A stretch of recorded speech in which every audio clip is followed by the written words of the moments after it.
저는 어느 감독이건 이런 위기는 올 수 있다고 생각을 하고요. 중요한 건 뭐 지금 4연패이긴 하지만 설마 16연패까지 하진 않을 거잖아요. 언젠간 이기겠죠. 16연패 뭐야? 아니, 그러니까 혹시 그러면은 진짜 심각한 문제인데 네. 한 번 딱 이길 때 많은 팬들이 좀 이거 좀 괜찮은 아이디어라고 생각할 수 있는 유의미한 변화가 나온다면 저는 거기선 슬롯 감독을 다시 평가할 수 있다고 생각을 해요.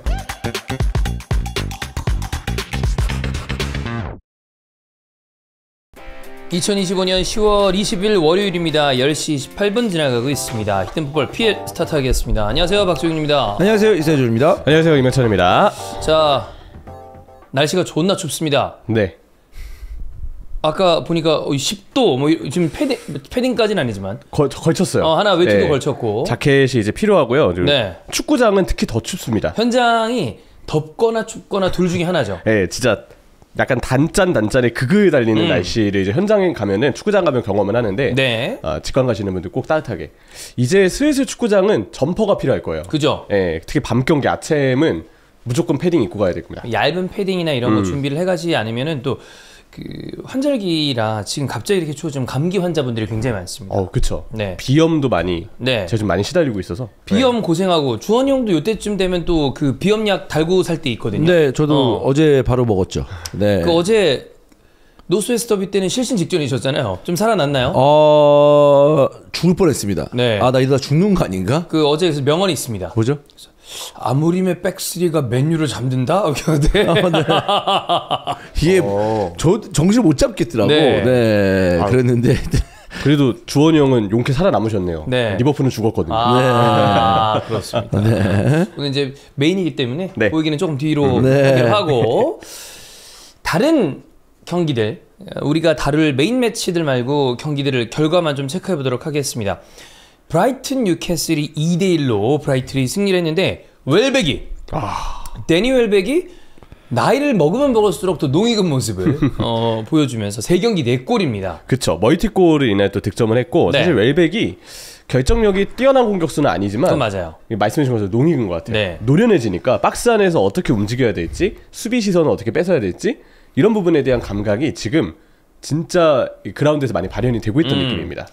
기대받았던 거 대비 어렸을 때를 생각하면 언제나 부족하다는 평가를 좀 받았던 선수예요. 그러다 결과적으로는 아스날도 왔었죠. 그때도 그냥 저냥 뭐 되게 못하진 않았는데 그렇다고 뭐 잘하지도 않고 그 정도의 느낌이었었는데 이 선수가 가진 하드웨어에 나이 먹으면서 생기는 좀 이 경험치가 들어가다 보니까 사실 이 정도면 이제 커리어 말미라고 봐야 되잖아요. 근데 요때 마지막 불꽃을 좀 태우는 느낌입니다. 기대를 많이 모았었던 선수였었고 이제 빅클럽에서 계속 활약을 하다가 이제 선수 생활 말미에 이제 브라이튼까지 간 건데 지금까지 선수 생활을 프리미어 리그에서 하는 걸 보면 그 재능은 확실했다. 라고 말할 수 있는 거잖아요. 맞아요. 네, 뭐 탑의 자리에 있는 건 아닙니다만은 어떻게 보면 이제 주원이 형도 자주 하는 얘기지만 프리미어 리그에서 이 정도로 커리어를 이어가고 있다라는 건 축구 전체로 봤을 땐 탑 오브 탑 오브 탑에 계속 있는 건데 우리는 그 탑 오브 탑 오브 탑만 보다 보니까 그 중에서 탑 오브 탑 오브 탑 오브 탑 오브 탑만을 탑이라고 하죠. 네. 그러다 보니 우리가 이 정도 얘기하는 거지 여기에 몸을 담고 커리어를 계속해서 보내고 있다라는 것 자체가 0.01%의 선수들인 건 맞습니다. 네. 그래서 대단하다. 그래서 웰백의 노련함 또 프리미어리그에서 오랫동안 살아남은 그 선수의 클래스를 받고 또 앞으로 오랫동안 프리미어리그에서 볼 것 같은 선수의 활약도 봤죠. 볼 때마다. 그러니까요. 얘 뭐지? 너무 잘해. 진짜 잘해. 계속 공격 포인트를 생산하고 있고 골 장면도 보면 백큐를 뭐 자신감 있는 모습을 좀 보여주고 있기 때문에 그래서 이거에 대해서는 볼테마데의 영입을 굉장히 우리 입장에서는 굉장히 급하게 했다라는 느낌이 들 수밖에 없는데 아무래도 이 선수 얘기하면 사실 두 선수를 엮어서 얘기를 해야 되는데 한 명은 당연히 어쩔 수 없이 이삭입니다. 그렇죠. 지금 이삭은 약간 침묵하고 있고 볼테마데는 패닉 바이 아니야? 이 가격으로. 그쵸. 아니 뭐 물론 바이른 미넨이랑도 링크가 났었던 선수고 분데스리가에서도 준수한 활약을 했었던 선수지만 너무 비싼 거 아니라고 했는데 굉장히 괜찮은 모습을 보여주고 있고요. 또 한 명의 선수는 이 언제 나오냐? 위싸. 네. 지금 폼모베는 2025년 11월 초반에 나온다는 얘기가 있는데 제가 마지막으로 봤던 기사도 부상이 또 뭐 발견이 됐다고 들었던 것 같아요. 통증이 재발됐던가 아무튼 둘 중에 하나인데 좀 길어졌다, 부상이 길어진다 이런 얘기는 좀 들었던 것 같습니다. 뭐 부상으로 못 나오는 거 제가 농으로 욕은 했습니다만 사실 아쉽죠. 왜냐하면 그럼요. 뉴캐슬이 성적이 초반에 좋지 않아요. 그렇다 보니까 윗세랑 볼테마데가 동시에 나와서 좀 그림을 그려줘야 이 좀 제 궤도에 들어갈 텐데 그런 모습이 나오지 않는 것 때문에 뉴캐슬 팬들은 윗사를 좀 그리워하고 있습니다. 특히나 이적 시장 마이미에 있던 뉴캐슬로 이적을 했고 좀 오래 기다렸잖아요. 브랜트포드와의 협상이 좀 길어지면서. 근데 A매치 2경기만 뛰고 네. 뉴캐슬에선 데뷔도 못한 채로 부상이에요. 그게 짜증이 나죠. 그러니까요. 어쨌든 그래서 브라이튼이 뉴캐슬을 잡아내면서 그 요즘 얘기하는 3B 본머스, 브랜트포드, 브라이튼 굉장히 까다로운 이 세 개 팀 그중에 브라이튼, 뉴캐슬을 잡았고요. 방금 얘기한 그 본머스와 이번 시즌 가장 좋은 모습을 보여주고 있는 팀 그리고 지금 이 순간 프리미어리그 중상위권에서 가장 핫한 감독이 누구냐라고 얘기하면 두 명을 얘기해야 될 글라스너의 팰리스, 이라올라의 본머스 스코어 3대3 박 터지는 경기가 나왔고요. 여기에서 빼놓을 수 없는 선수는 마테타인데 해트트릭을 기록했음에도 불구하고 마지막 홈런 때문에 이런 미친 새끼가 이런 욕을 먹고 있는 선수가 마테타입니다. 할 만큼 했어. 해트트릭이면 이게 마지막에 차라리 기회를 못 잡았으면 모르겠는데 개 통짜를 날려먹으니까 해트트릭이 빛이 바란 느낌이 날 정도로 어쨌든 굳이 따지면 좀 맛있게 날려버렸어요. 예. 또 기억에 안 남을 수가 없는 좀 그런 활약을 좀 했었고 크로피 선수가 이번에 본머스에서 프리미어리그 선발 데뷔전을 치렀거든요. 근데 멀티골입니다. 이전까지는 경기 교체로 좀 자주 나왔다가 이번에 선발로 딱 한 경기 들어왔는데 멀티골을 넣으면서 19살의 어린 선수거든요. 앞으로 이제 본머스가 까다로울 수밖에 없는 이유를 또 한 번 보여준 크루피 선수까지 되게 유망주로 좀 불렸던 선수고 네. 이전에 리그앙, 뭐 리그2 프랑스 2부 리그가 리그2라고 예. 부르는데 그 두 개 리그 로리앙에서 뛸 때 스탯이 진짜 좋았어요. 지난 시즌 이제 로리앙에서 리그2를 뛸 때 30경기 22골. 그 전 시즌 리그앙에서는 사실 한 17살, 18살 이 정도의 어린 나이였는데 30경기 5골. 나이를 고려하면 리그앙에서 5골을 넣은 건 대단한 일이죠. 그렇죠. 예, 30경기가 말이 서는 경기지 거의 대부분 교체였음을 고려하면 네. 이 선수가 되게 가능성이 꽤 큰 선수구나라는 걸 느꼈는데 이번 멀티골을 통해서 앞으로 좀 만개할 수 있는 그런 가능성을 좀 보여준 선수가 된 것 같습니다. 그리고 본머스에서 약간 생소한 선수가 득점이나 활약을 하고 있다라고 하면 브라이튼만큼이나 지금 최근에 스카우팅이 굉장히 좋은 성공률을 보여주고 있는 팀이라 주목해볼 만하다라고 보면 될 것 같고요. 이 경기가 사실 맨시티랑 에버튼이랑 동시간대 펼쳐졌었던 경기거든요. 근데 이게 맨시티 에버튼은 아무래도 그릴리시도 이제 임대 조항 때문에 못 나오는 그림이라 맨시티가 좀 유리하지 않겠어? 라고 하면서 팰리스와 본머스의 경기를 기대했던 분들이 많아요. 그만큼 이 두 팀이 프리미어리그를 쭉 봐왔던 팬들에게는 깊은 인상을 남겼다는 거고 스코어도 그렇게 보여줬고요. 그렇죠. 네. 너무 재밌는 3대3 경기. 다니엘 무뉴스 2개 도움 기록했거든요. 무뉴스 잘해요. 네, 진짜 오른쪽에서 폼 너무 좋고 근데 전체적으로 평소보단 팰리스 수비진의 집중력은 좀 아쉬웠다고 봐야 되지 않을까. 먼저 실점도 했고. 네, 실점이 좀 많았던 편이라서 그 점은 좀 지적을 받을 만할 것 같습니다. 그렇습니다. 그래서 계속해서 수정궁, 본머스 그리고 글라스너랑 이라올라는 주목해봐야 할 인물 그리고 팀이다라고 생각하면 될 것 같습니다.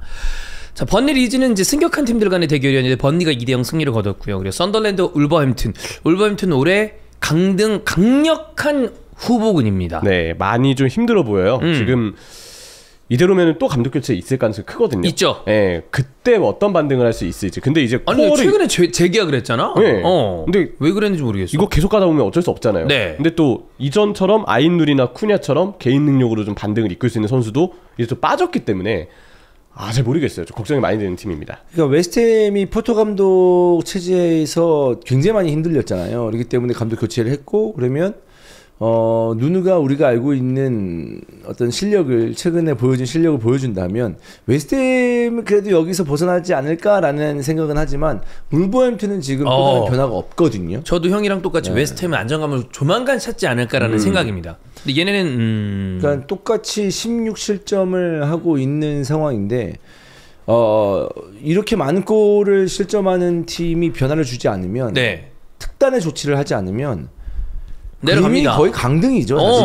네. 요즘 같은 프리미어리그의 어떤 그 경쟁 구도 속에는 그리고 우리가 울버햄튼 얘기를 또 안 할 수가 없는 게 황희찬 선수가 어쨌든 울버햄튼 소속이기 때문에 팀이 어려운 건 맞아요. 그래서 구단이 지금 있는 감독과 왜 재계약을 했는지에 대해서는 뭐 그들만의 사정이 있겠지만 굉장히 쉽지 않다. 팀이 살아남으려면 뭔가 조치를 취해야 될 것 같다라는 생각이 듭니다.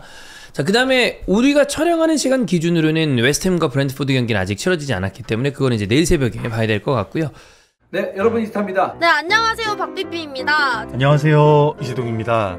이번에도 저희가 투어를 떠나게 됐습니다. 새로운 멤버와 함께 갑니다. 이재동, 박삐삐와 유럽 축구 투어를 떠나는데요.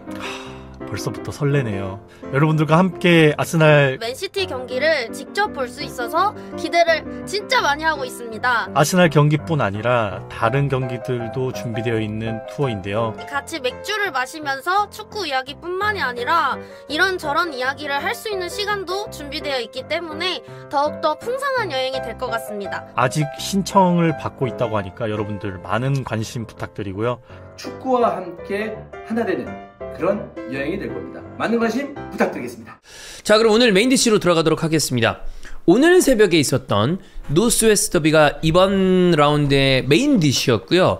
당연히 주목을 받았던 경기입니다. 왜? 맨유는 맨유대로 상태가 좋지 않았고 리버풀은 최근 기록을 쭉 생각해봤을 때 클럽 감독 부임하고 난 다음에 이 정도로 우리가 안 좋은 적이 있었나? 잘 없었거든요. 3연패의 부진 속에 있었는데 결과 리버풀 대 맨유 1대2 맨유의 노스웨스트 더비 9년 만의 승리 그리고 리버풀은 4연패의 수렁에 빠졌습니다. 네, 스코어를 정확하게 맞췄습니다. 그 축구모 콘텐츠에서 사실은 제가 봤을 때 이제 형철이는 그런 내용을 예상하기도 했으나 약간의 부두수를 걸어보려고 했는데 그게 그냥 그대로 적중. 사실 예상은 얻어 걸린 거고. 근데 질 것 같은 느낌이 없었던 건 아니에요. 그러니까 그런 느낌으로 얘기했잖아요. 그 느낌은 분명히 들었고, 근데 이제 아무래도 또 진다고 이렇게 얘기하면은 나중에 이겼을 때 그래.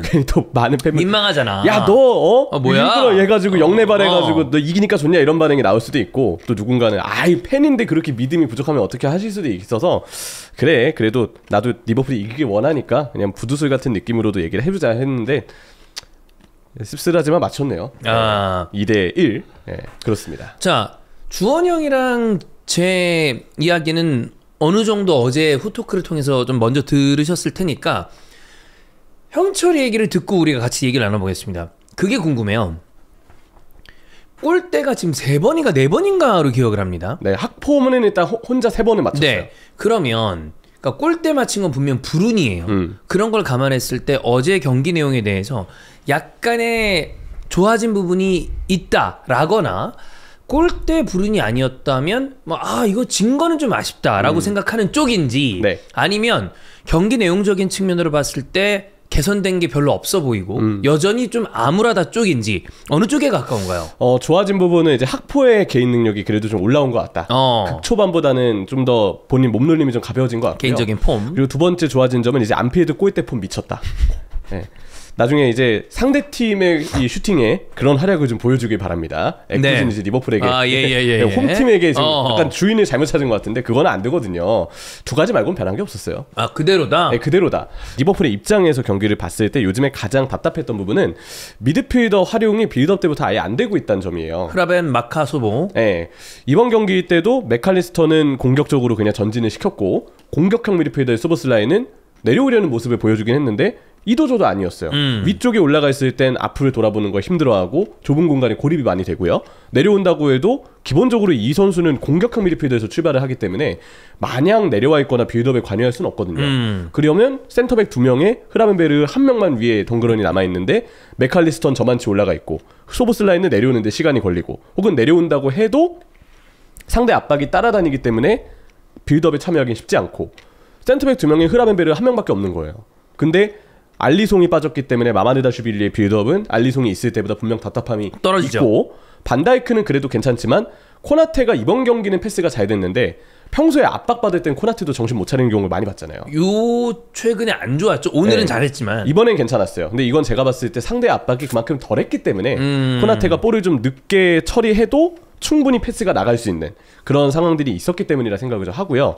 제일 중요한 풀백들, 이전에는 센터백이나 중앙 미드필더가 고립이 되거나 볼 순환이 안 돼도 트렌트 알렉산더 아놀드가 패스를 좀 풀어준다든지 아니면 로버슨이 또 한창 때라면 오른반을 해서 직접 어떤 활로를 개척해주는 밀고 나가죠 그냥. 그런 게 가능했지만 이제 풀백의 영향력도 많이 떨어졌어요.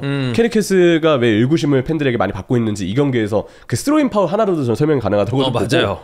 보고 브래들리나 뭐 이번 경기는 윙으로 나왔지만 풀백으로 나왔을 때 뭐 프림퐁 소보슬라이도 뭐 풀백으로 나올 수 있고 후반에 소보슬라이가 풀백을 보긴 했지만 어쨌든 선발 기준으로 봤을 때 브래들리의 영향력은 아놀드의 그 스타일과는 너무 다르죠. 그래서 저는 이 풀백의 영향력도 떨어진 시점.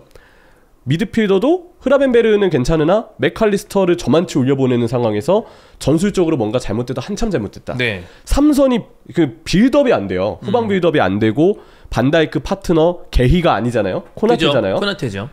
일정 수준 이상의 빌드업이나 패스를 기대하기엔 한계가 있습니다. 그런 부분에 대한 리스크, 알리송이 빠지면서 골키퍼의 어떤 빌드업을 기대하기도 어려운 상황. 이럴 때일수록 좀 더 슬롯 감독은 적극적으로 빌드업 패턴에 변화를 줘야 됐다 생각을 하는데 그 어떤 부분도 이전 경기들과 달라진 게 없었어요. 그러면 그냥 비슷한 경기를 했고 그리고 졌다. 네. 그래서 그 볼이 미드필더 쪽으로 전달이 안 되니까 결국 리버풀이 선수들도 보면 볼 줄 데가 없어서 그냥 롱볼 아니면 측면으로 쭉 전환해 주는 거. 롱킥을 좀 많이 때렸어요. 네, 거기에만 의존을 좀 많이 했어요. 네. 그나마 이제 학포를 비롯해서 에키티케도 그렇고 공격진이 그래도 개개인의 능력은 있기 때문에 그들이 슈팅을 만들어줘서 망정이지 팀적으로 패턴을 살려서 골 슈팅을 만들었던 부분이 있었나라고 하면 그러진 않았어요. 특히 오른쪽은 살라가 좀 더 뭔가 끌어주거나 위쪽에 남아있는 만큼 결과물을 만들어주면 좋을 텐데 올 시즌은 그러지 못하고 있기 때문에 어느 지점을 가도 굉장히 답답했던 뭐 리버풀의 공격이었죠.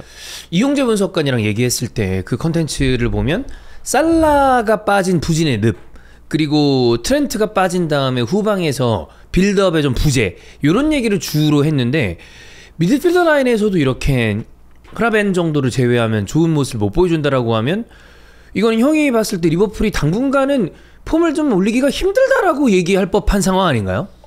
저는 사실 어제 경기에서는 뭐 형철이가 얘기한 어떤 부분에 있어서는 리버풀이 계속 갖고 있었던 문제였었고 좀 아쉬운 부분들이라고 생각이 드는데 근데 저는 어제 경기에서는 사실 좀 다른 생각이에요. 그건 뭐냐면 골대? 어제 리버풀이 이길만 했다고 봐요, 저는. 네. 근데 이 골대 운도 그렇고 전체적으로 팀에게 이제 팀이 받는 운이 거의 0이었다고 봅니다. 너무 저는. 없었다. 네. 그래서 전술적으로나 이제 여러 가지 어떤 그 감독의 선택들이 잘 맞아 떨어지지 않는다고 하더라도 한두 명의 선수가 캐리하면서 이기는 게 축구거든요, 사실. 맞아요. 어제는 좀 긁혔던 선수가 바로 흐라벤베르였었고 학포였었고 네. 학포가 어느 정도 이제 그 때렸던 그 슈팅들이 들어갔더라면은 초반에 들어가고 골대 맞지 않고 계속 그 리버풀이 앞서가는 골로 만들어졌더라면은 아니면 빠르게 동점골을 만들어내는 워낙 일찌감치 골을 먹었기 때문에 그런 어떤 그 골이 만들어졌더라면은 리버풀이 원하는 플랜대로 조금은 진행되지 않았을까라는 생각이거든요. 저는 그래서 계속 끌려가는 상황이었었고 그 학포의 이제 그 득점이 운이 나쁘게도 골대를 맞았기 때문에 리버풀이 원하는 플랜대로 흘러가지는 않았을 거다 이렇게 얘기를 하고 싶고요. 어제 경기에 대해서 그러면 그렇게 그러니까 형철이는 이제 리버풀 팬심이 좀 들어가 있으니까 그거까지 얘기하면 좀 가혹하다. 운세가 좀 너무 안 맞았나? 네, 안 맞았어요. 전체적으로 사실 볼 점유율도 높았었고 그 와중에 슈팅이 적었냐 그것도 아니었었어요. 계속 이제 맨유의 골문을 위협하는 그런 그 모습들이 있었는데 결국 맨유의 입장에서 말하면 우리가 집중력이 좋았다. 그렇기 때문에 상대가 완벽한 슈팅을 하지 못하게 물론 골대 맞은 게 안타까워 보이긴 했습니다만은 우리가 수비가 좋았기 때문에 그 골에 들어가지 않았었고 우리는 한 골로 상대의 공격을 안필드에서 막아냈다. 전 그 말도 맞다고 봅니다.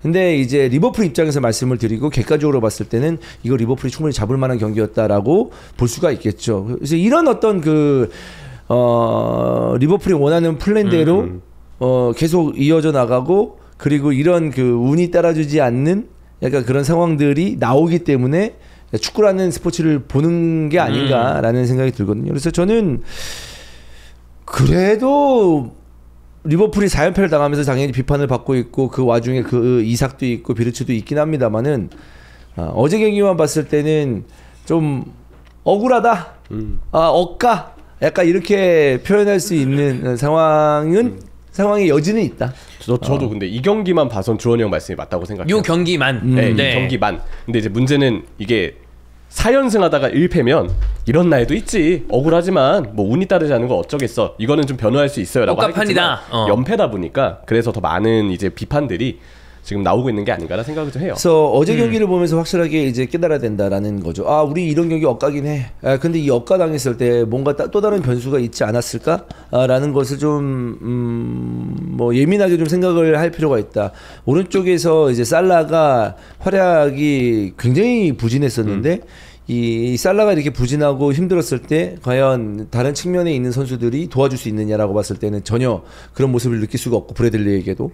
그리고 살라는 참 저는 살라에 대해서 좀 얘기할 때 팬들은 냉정하게 바라볼 수 있고 그렇게 평가를 할 수 있다고 생각을 하는데, 그것도 그 와중에 저는 다른 팀 팬들도 있다고 봐요. 굉장히 좀 냉철하게 살라에 대해서 얘기하고 소위 말해서 쟤 뭐냐, 저 새끼 뭐냐라고 했는데, 저는 살라 같은 선수에게는 조금 제가 마음이 좀 넓긴 한가 봐요. 그러니까 좀 더 시간을 줘도 된다? 아니요, 그거 아니에요. 뭐죠, 그럼? 그러니까, 당연히 빼야 된다고 생각합니다, 저는. 근데 그동안 해왔던 게 있고 정점을 찍었기 때문에 이거는 살라의 문제라기보다 감독의 선택의 문제다라는 게 이제 먼저 나와야 될 것 같아요. 약간 빼주면서 시간을 좀 더 줘야 된다? 좀 더 줘야 되고, 아니면 살라를 지속적으로 주요 자원으로 생각하는 플랜에서 좀 변화를 줘야 되지 않을까라는 생각이에요. 네. 그 자리에 다른 주전이 있어야 된다, 이제는. 그렇죠. 네. 이거에 대해서 그러니까 어제 경기만 놓고 봤을 때, 오늘 새벽 경기만 놓고 봤을 때는 불운하다라는 이야기가 뭐 골들을 이렇게만 치면 이건 답 없거든요. 그렇죠. 근데 주원이 형처럼 이야기하는 것도 분명 일리가 있고, 근데 해외 언론 쪽에서의 시선은 아무래도 리버풀이 최근에 보여주고 있는 문제에서 개선점이 있었는가라는 그림으로 봤을 때는 형철 의견 쪽에 가까운 부분이 좀 많은 것 같습니다. 풀백은 여전히 아무것도 안 되고 있고, 그리고 살라에 대해서는 선택을 지금 못 해주고 있고, 미드필더 역시 좋은 폼을 못 보여주고 있는데, 그래서 심지어 무슨 얘기가 나오냐면 가격 이런 거를 다 떠나서 리버풀의 이적 시장 플랜이 에키티케와 이삭을 동시에 데려오는 게 아니라, 이삭은 좀 홍역이 있었잖아요. 쉽게 못 데려왔으니까. 근데 살라의 에이징 커브에 대해서는 조금 우려를 표했던 사람들이 꽤 많았기 때문에 오히려 에키티케를 빠르게 영입한 다음에 그 정도의 가격을 오른쪽 윙포드 쪽에 넣었어야 되는 게 아니냐라는 시선을 보이는 사람들도 있고, 거기에 대해서는 생각해보면 결과론적인 얘기긴 합니다만 뭐 그것도 일견 틀린 얘기는 아닌 것 같기도 하고. 근데 선수가 한두 명 바뀌었거나 더 보강이 됐어도 그래도 경기력적인 문제는 전 나왔을 거라고 봐요. 네. 지금의 문제는 살라가 해당되지 않는 위치에서도 문제가 되는 부분이 분명히 있다고 생각을 해서 후방 빌드업 과정에서 선수들의 간격이나 위치를 잡아주는 건, 이거는 살라가 영향을 미치는 부분도 물론 있죠. 살라가 계속 위쪽에 머물고 빌드업에 참여되지 않으면서 다른 미드필더들의 위치가 좀 이동을 하거나 풀백의 위치가 강제되는 부분이 있기 때문에 분명 그 부분에서는 살라의 부정적인 영향이 어느 정도 전체적으로 미치는 영향이 있다고 생각은 하는데, 근데 계속 말씀드렸던 그 빌드업 문제는 좀 별개로 봐야 될 것 같아요. 오히려 굳이 따지면 오른쪽 인포워드보다 차라리 게히를 데려왔다면 좀 더 게히의 개인 능력을 활용해서라도 풀지 않았겠느냐. 근데 이것도 선수 개인의 능력이 우수한, 빌드업 능력이 우수한 선수가 오면 좀 더 나아진다일 뿐이지, 본질적으로 시스템이나 패턴의 한계가 있으면 선수가 달라져도 그게 오래 못 가요. 특히 프리미어리그처럼 상대팀들이 금방 분석해오는 시스템이라면. 첼시전 보면 첼시가 백스리 빌드업 안 하고 백포 빌드업 하잖아요. 그런 식으로 리버풀의 압박 혹은 리버풀의 빌드업 패턴, 이런 부분에 대해서 이미 상대들이 대비를 해올 텐데, 슬롯이 이 부분에 대해서 너무 순진하게 준비를 하고 있어요. 변화가 없습니다. 그래서 이게 연패 기간 동안 그게 계속 반복이 되었고, 특히 A매치 기간이면 뭐 선수들이 대부분 차출되긴 했지만 그건 맞아요. 그 2주가량의 시간 동안 감독도 3연패면 우리가 좀 바꿔줘야 되겠다. 그때부터 뭔가 새로운 아이디어가 나올 것을 팬분들이 기대했는데, 웬걸 첫 경기를 열어봤더니 재방송인 거예요. 야, 이거 이전이랑 똑같은데? 이거 경기장만 바뀌었지 첼시전이랑 다를 게 없네? 심지어 라인업도 가장 안 풀렸고 답답했던 형태의 라인업이 그대로 나왔어요. 그런 점들 생각하면은 뭐 소보슬라이, 공미, 브래들리, 풀백 다 동일했잖아요. 이런 거 보면 지금 슬롯 감독이 생각보다 문제의 심각성을 못 느끼거나, 혹은 심각성은 느끼고 있지만 변화에 대한 아이디어가 부족하거나, 중요한 거 올해 한 3월부터 계속 경기력 떨어져 있거든요. 이게 지금 단순히 4연패 기간만의 문제가 아니기 때문에 더 슬롯 감독이 이제는 더 의구심을 받을 수밖에 없는 시선인 거죠. 그럼 이 시선은 어떻습니까? 이런 얘기도 있습니다.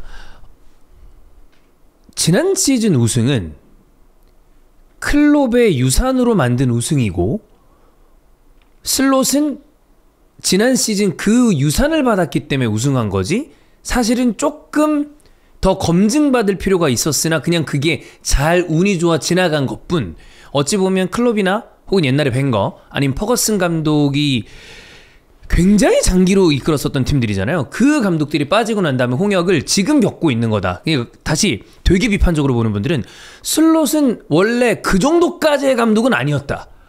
저는 그렇게까지는 좀 가혹한 것 같아요. 그거는 너무하다. 네, 왜냐면 리그 우승을 했고 그렇게 좋은 유산을 받아도 탕진하는 감독들이 많이 있습니다. 그거 사실 부지기수긴 합니다. 네, 그렇기 때문에 그 정도까지 아니더라고 하더라도 좋아. 어떠한 팀이 구성돼 있고 이 선수들의 컨디션이 80% 이상을 계속 유지했어. 근데 이 주요 선수들의 한두 명의 선수들이 빠졌을 때 과연 다른 아이디어가 있느냐의 시험대에 있는 것 같아요. 네. 그냥 지금 그 멤버를 가지고 저는 잘했다고 봐요. 뭐 흐라벤베르도 사실 지난 시즌에 얼마나 우리가 칭찬을 했고 슬롯을 흐라벤베르와 더불어서 얼마나 추앙을 했습니까, 사실. 그런 것처럼 어느 정도에 있어서 그러니까 선수들을 잘 관리하고 그 유산을 잘 받아내고 자기 스타일대로 풀어냈기 때문에 저는 우승을 했다고 봅니다. 그럼 그 다음 단계로 넘어가야 되는데 주요 선수인 살라가 이렇게 힘들거나 주요 폼을 못 내줬을 때는 다른 아이디어를 내야 된다. 그러니까 벵거 감독도 마찬가지고 퍼거슨 감독도 마찬가지고 굉장히 오래된 감독이긴 합니다만은 이 감독들은 이가 없었을 때 잇몸으로 어떤 그 대응하는 모습을 보여주면서 어느 정도 성과를 냈잖아요. 특히나 퍼기가 대단했죠. 네. 그거는. 그런 모습을 이제 보여줘야 되지 않나라는 생각이에요. 그러니까 저는 사실 이날 경기에서만큼은 형철이가 더 냉철하게 얘기하고 있지만 조금 생각이 다르긴 해요. 그러니까 왜냐하면 후방에서 전체적인 어떤 빌드업이나 뭔가 올라가는 그런 장면들을 봤을 때 저도 이제 그 이용재 분석관하고 그 얘기를 하면서 리버풀 얘기를 했잖아요. 저는 꽤 좋았다고 보거든요. 근데 이제 그 안에서의 이제 득점이 아까 얘기한 것처럼 운이 따라줘서 안 나왔지만 어떠한 선수가 열심히 뛰어가지고 안 됐을 때 다른 선수가 보완을 해주고 다른 선수에서 공격 포인트가 나와줘야 되지 않나라는 생각이에요. 그러니까 이삭이 추후에 다 좋은 컨디션이에요. 근데 이삭이 막혔을 때는 비르츠가 해주고 또 비르츠와 이삭이 막혔을 때는 오른쪽 살라가 해주고 그 다음에 이러고 있다가 좀 많이 답답한데 갑자기 흐라벤베르가 뜬금포로 득점을 해주고 이래야지만 팀이 이제 돌아간다고 생각을 하거든요. 근데 매번 38라운드 내내 돌아가면서 득점할 수 없겠지만 주요 선수는 2대 그 선수를 도와줄 수 있는 선수가 있어야 된다라고 얘기를 하고 싶은데 어제는 왼쪽 날개는 굉장히 활발했죠. 근데 오른쪽 날개는 완전 꺾였잖아요. 그런 부분이 저는 가장 큰 문제였다라고 생각이 듭니다. 그러니까 물론 지금 냉정하게 얘기해서 리버풀이 앞쪽에 있는 경기 내용이 썩 마음에 들지 않았지만 어쨌든 승리를 계속 쭉쭉 해오다가 최근에 4연패를 했을 때 4연패를 당한 팀들의 면면을 보면 한 명의 선수가 캐리할 수 있는 팀들의 그 상대방들의 능력이 아니었어요. 그러니까 첼시도 한테 졌죠. 뭐 갈라타사라의 챔스에서 빡세죠. 그리고 이번에 뭐 맨유 이게 어느 정도는 네임밸류가 있는 팀 그리고 최근에 잘 나갔던 크리스탈 팰리스 이런 팀들한테 졌거든요. 그러니까 야, 네 혼자 캐리할 수 있어가 아니잖아요. 사실 도와주는 선수들이 필요했었는데 그런 것들이 이제 이루어지지 않으면서 저는 패배했다고 생각이 들거든요. 그래서 그거에 대해서의 그 보완은 해야 된다. 꼭 해야 된다. 예, 이런 생각입니다. 그러니까 뭐 당연히 전술적인 문제도 얘기를 해야 되고 네. 선수 기용의 문제도 선수를 전 탓하는 게 아니에요. 지금 감독을 얘기하고 있는 겁니다. 굉장히 본인이 갖고 있는 루틴처럼 얘 이름 쓰고 다른 선수를 채워넣는 게 아니고 원래 내가 썼던 선수들을 다시 한번 쳐다봐야 된다는 거지. 먼저 썼던 선수들의 그 베스트 11을. 자, 그러면 결국 감독이 이 부분을 보완할 수 있는 능력이 있는가? 그 보완할 수 있을 만한 재료가 있는가로 봐야 되는데 리버풀 팬들 중에 꽤 많은 수가 슬롯에 대해서 약간의 물음표를 지금 계속 키우고 있는 건 생각보다 부진의 그러니까 경기력적인 부진이 단순 이번 시즌이 아니라 지난 시즌 중반부, 즉 파리 생제르맹전 이후부터 이어지고 있는 리버풀 팬들이 얘기하는 꽤 장기적인 약간 부진에 대해서 이번 여름에 결국엔 사실 꽤 많은 선수들이 영입했음에도 불구하고 저는 개인적으로 비르츠랑 이삭은 시간이 좀 더 필요하다고 보는 편인데 케레케스나 프림폰 같은 선수들에 대해서는 이거는 잘못 영입한 거 아니야라는 이야기까지 나오는 정도 상황입니다. 그러면 슬롯이 지금의 상황을 뒤집을 수 있는 개인적인 감독의 역량이 있는가? 그리고 재료적인 측면에서 이 선수들 예를 들어 살라를 내리고 누군가를 쓸 것인가에 대해서 그런 부분에 대한 재료가 적합한가에 대해서는 형철이는 어떻게 생각을 하고 있나요? 일단 지금 성적보단 더 좋은 결과가 나와야 될 스쿼드라고 생각을 하고요. 스쿼드는 이거보다 분명 더 좋아질 수 있을 것이다. 네, 스쿼드는 활용을 어떻게 하느냐에 따라서 분명 좋은 평가를 받을 수 있고 물론 군데군데 아쉬운 부분들도 있지만 괜찮은 포인트는 이렇게 돈을 많이 써서 보강을 했는데 지금보다 더 나은 성적이 나야 된다고 생각을 해요. 저는 슬롯에 대해서는 이렇게 얘기를 하고 싶은데 사실 지난 시즌에 리그 우승을 이끈 건 정말 큰 성과고 그건 대단하죠. 그거는 슬롯 감독도 유의미한 변화를 준 부분 클롭 감독 때와는 다르게 경기 운영적인 변화를 준 부분이 효과를 발휘하면서 성적을 낸 거기 때문에 그 성과가 막 폄하될 수는 없다고 봐요. 근데 제 생각에는 이제 슬롯 감독이 자신이 생각했던 리버풀을 이렇게 이끌겠다라는 첫 번째 아이디어 그 구상이 깨지고 특히 가장 공격에서 많은 걸 의존했던 모하메드 살라의 폼 저하가 이렇게 급격하게 올 거라고는 아마 예상을 못했던 것 같아요. 사실 이거는 뭐 다른 분들도 마찬가지일 겁니다. 살라가 이렇게까지 한 번에 떨어질 거라고 서서히 내려오겠지라거나 아니면 우리가 지난 시즌 살라 선수 대단한 활약을 할 때 살라는 속도가 이전보다 느려진 건 있지만 롱런한 스타일이다. 자기 관리도 잘하고 지금 봐라 나이랑 무색하게 골도 도움도 이렇게 많이 기록을 하는데 출전 시간을 좀 관리해주면 앞으로도 잘할 것이다라고 예상을 한 게 굉장히 지배적이었어요. 팀도 아마 그렇게 생각을 한 것 같아요. 근데 이렇게까지 살라가 한 번에 고꾸라질 줄은 몰랐겠죠. 슬롯도 몰랐던 것 같아요. 그래서 자신이 생각했던 리버풀을 이렇게 이끌고 최종적으로 모하메드 살라의 장점을 최대한 이끌어내는 그 전술 형태가 지금 잘 안 먹혀들고 있는데 그에 대한 대비를 아직 슬롯 감독이 못한 것 같습니다. 그 상태에서 경기가 계속 쭉쭉쭉 이어지고 일정이 반복되다 보니까 연패에 좀 빠지게 됐는데 저는 어느 감독이건 이런 위기는 올 수 있다고 생각을 하고요. 중요한 건 뭐 지금 4연패이긴 하지만 설마 16연패까지 하진 않을 거잖아요. 언젠간 이기겠죠. 16연패 뭐야? 아니, 그러니까 혹시 그러면은 진짜 심각한 문제인데 네. 설마 거기까지 가겠어요? 중간에 가다가 한 번은 이길 거예요. 근데 저는 그 이기는 경기를 어떻게 이기는지 보고 싶어요.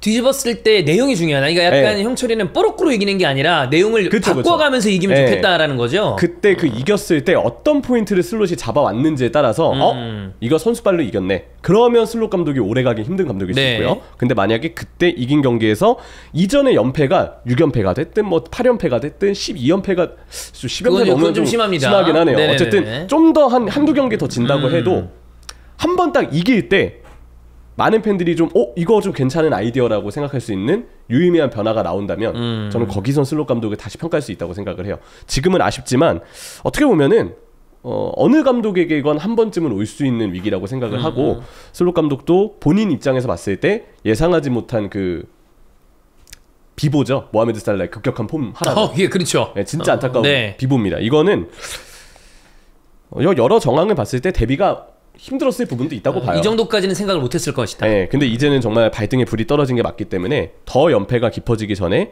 유의미한 변화를 만들어야 된다. 그래서 한 번 딱 이겼을 때 그게 선수발로 이긴 거면 아무리 결과가 좋아도 저는 슬롯 감독에 대한 비판을 이어가야 된다 생각을 하고요. 근데 만약 그러지 않고 어느 정도 변화를 하기 위한 시도가 괜찮게 보였다.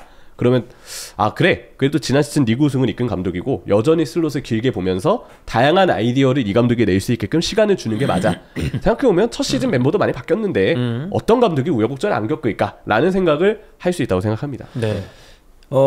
이제는 몰라요. 다음 경기 또 살라 공격 포인트 기록하면서 챔스 바로 이제 프랑크푸르트전에서 또 엄청난 활약을 할지는 그건 축구라는 건 모르기 때문에. 근데 이제 리버풀이 이런 식으로 승점을 추가하지 못한다고 하면은 감독 문제죠.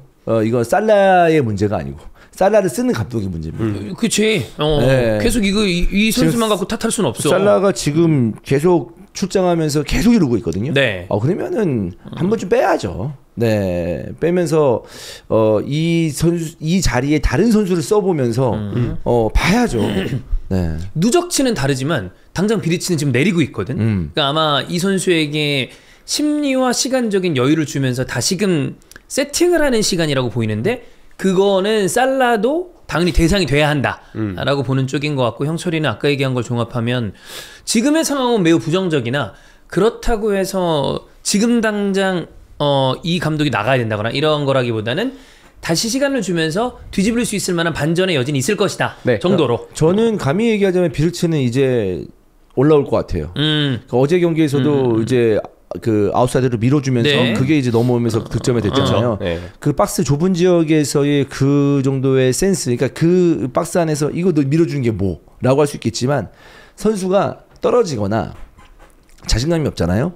그거 삑살이 나거나 갑자기 순간적으로 힘들어가면서 졸라 세게 주거나 그런 경우 많죠. 그 좁은 지역에서 적당한 패스의 세기를 조절 못하는 경우도 있거든요. 근데 그렇게 이제 그 장면 말고도 박스 안쪽에서 뭔가 좀 우당탕탕 했을 때 비르치가 뭔가 볼을 갖고 있고 그 좁은 지역에서 일단 볼을 잡는 모습을 네. 되게 오랜만에 본 것 같아요. 저는.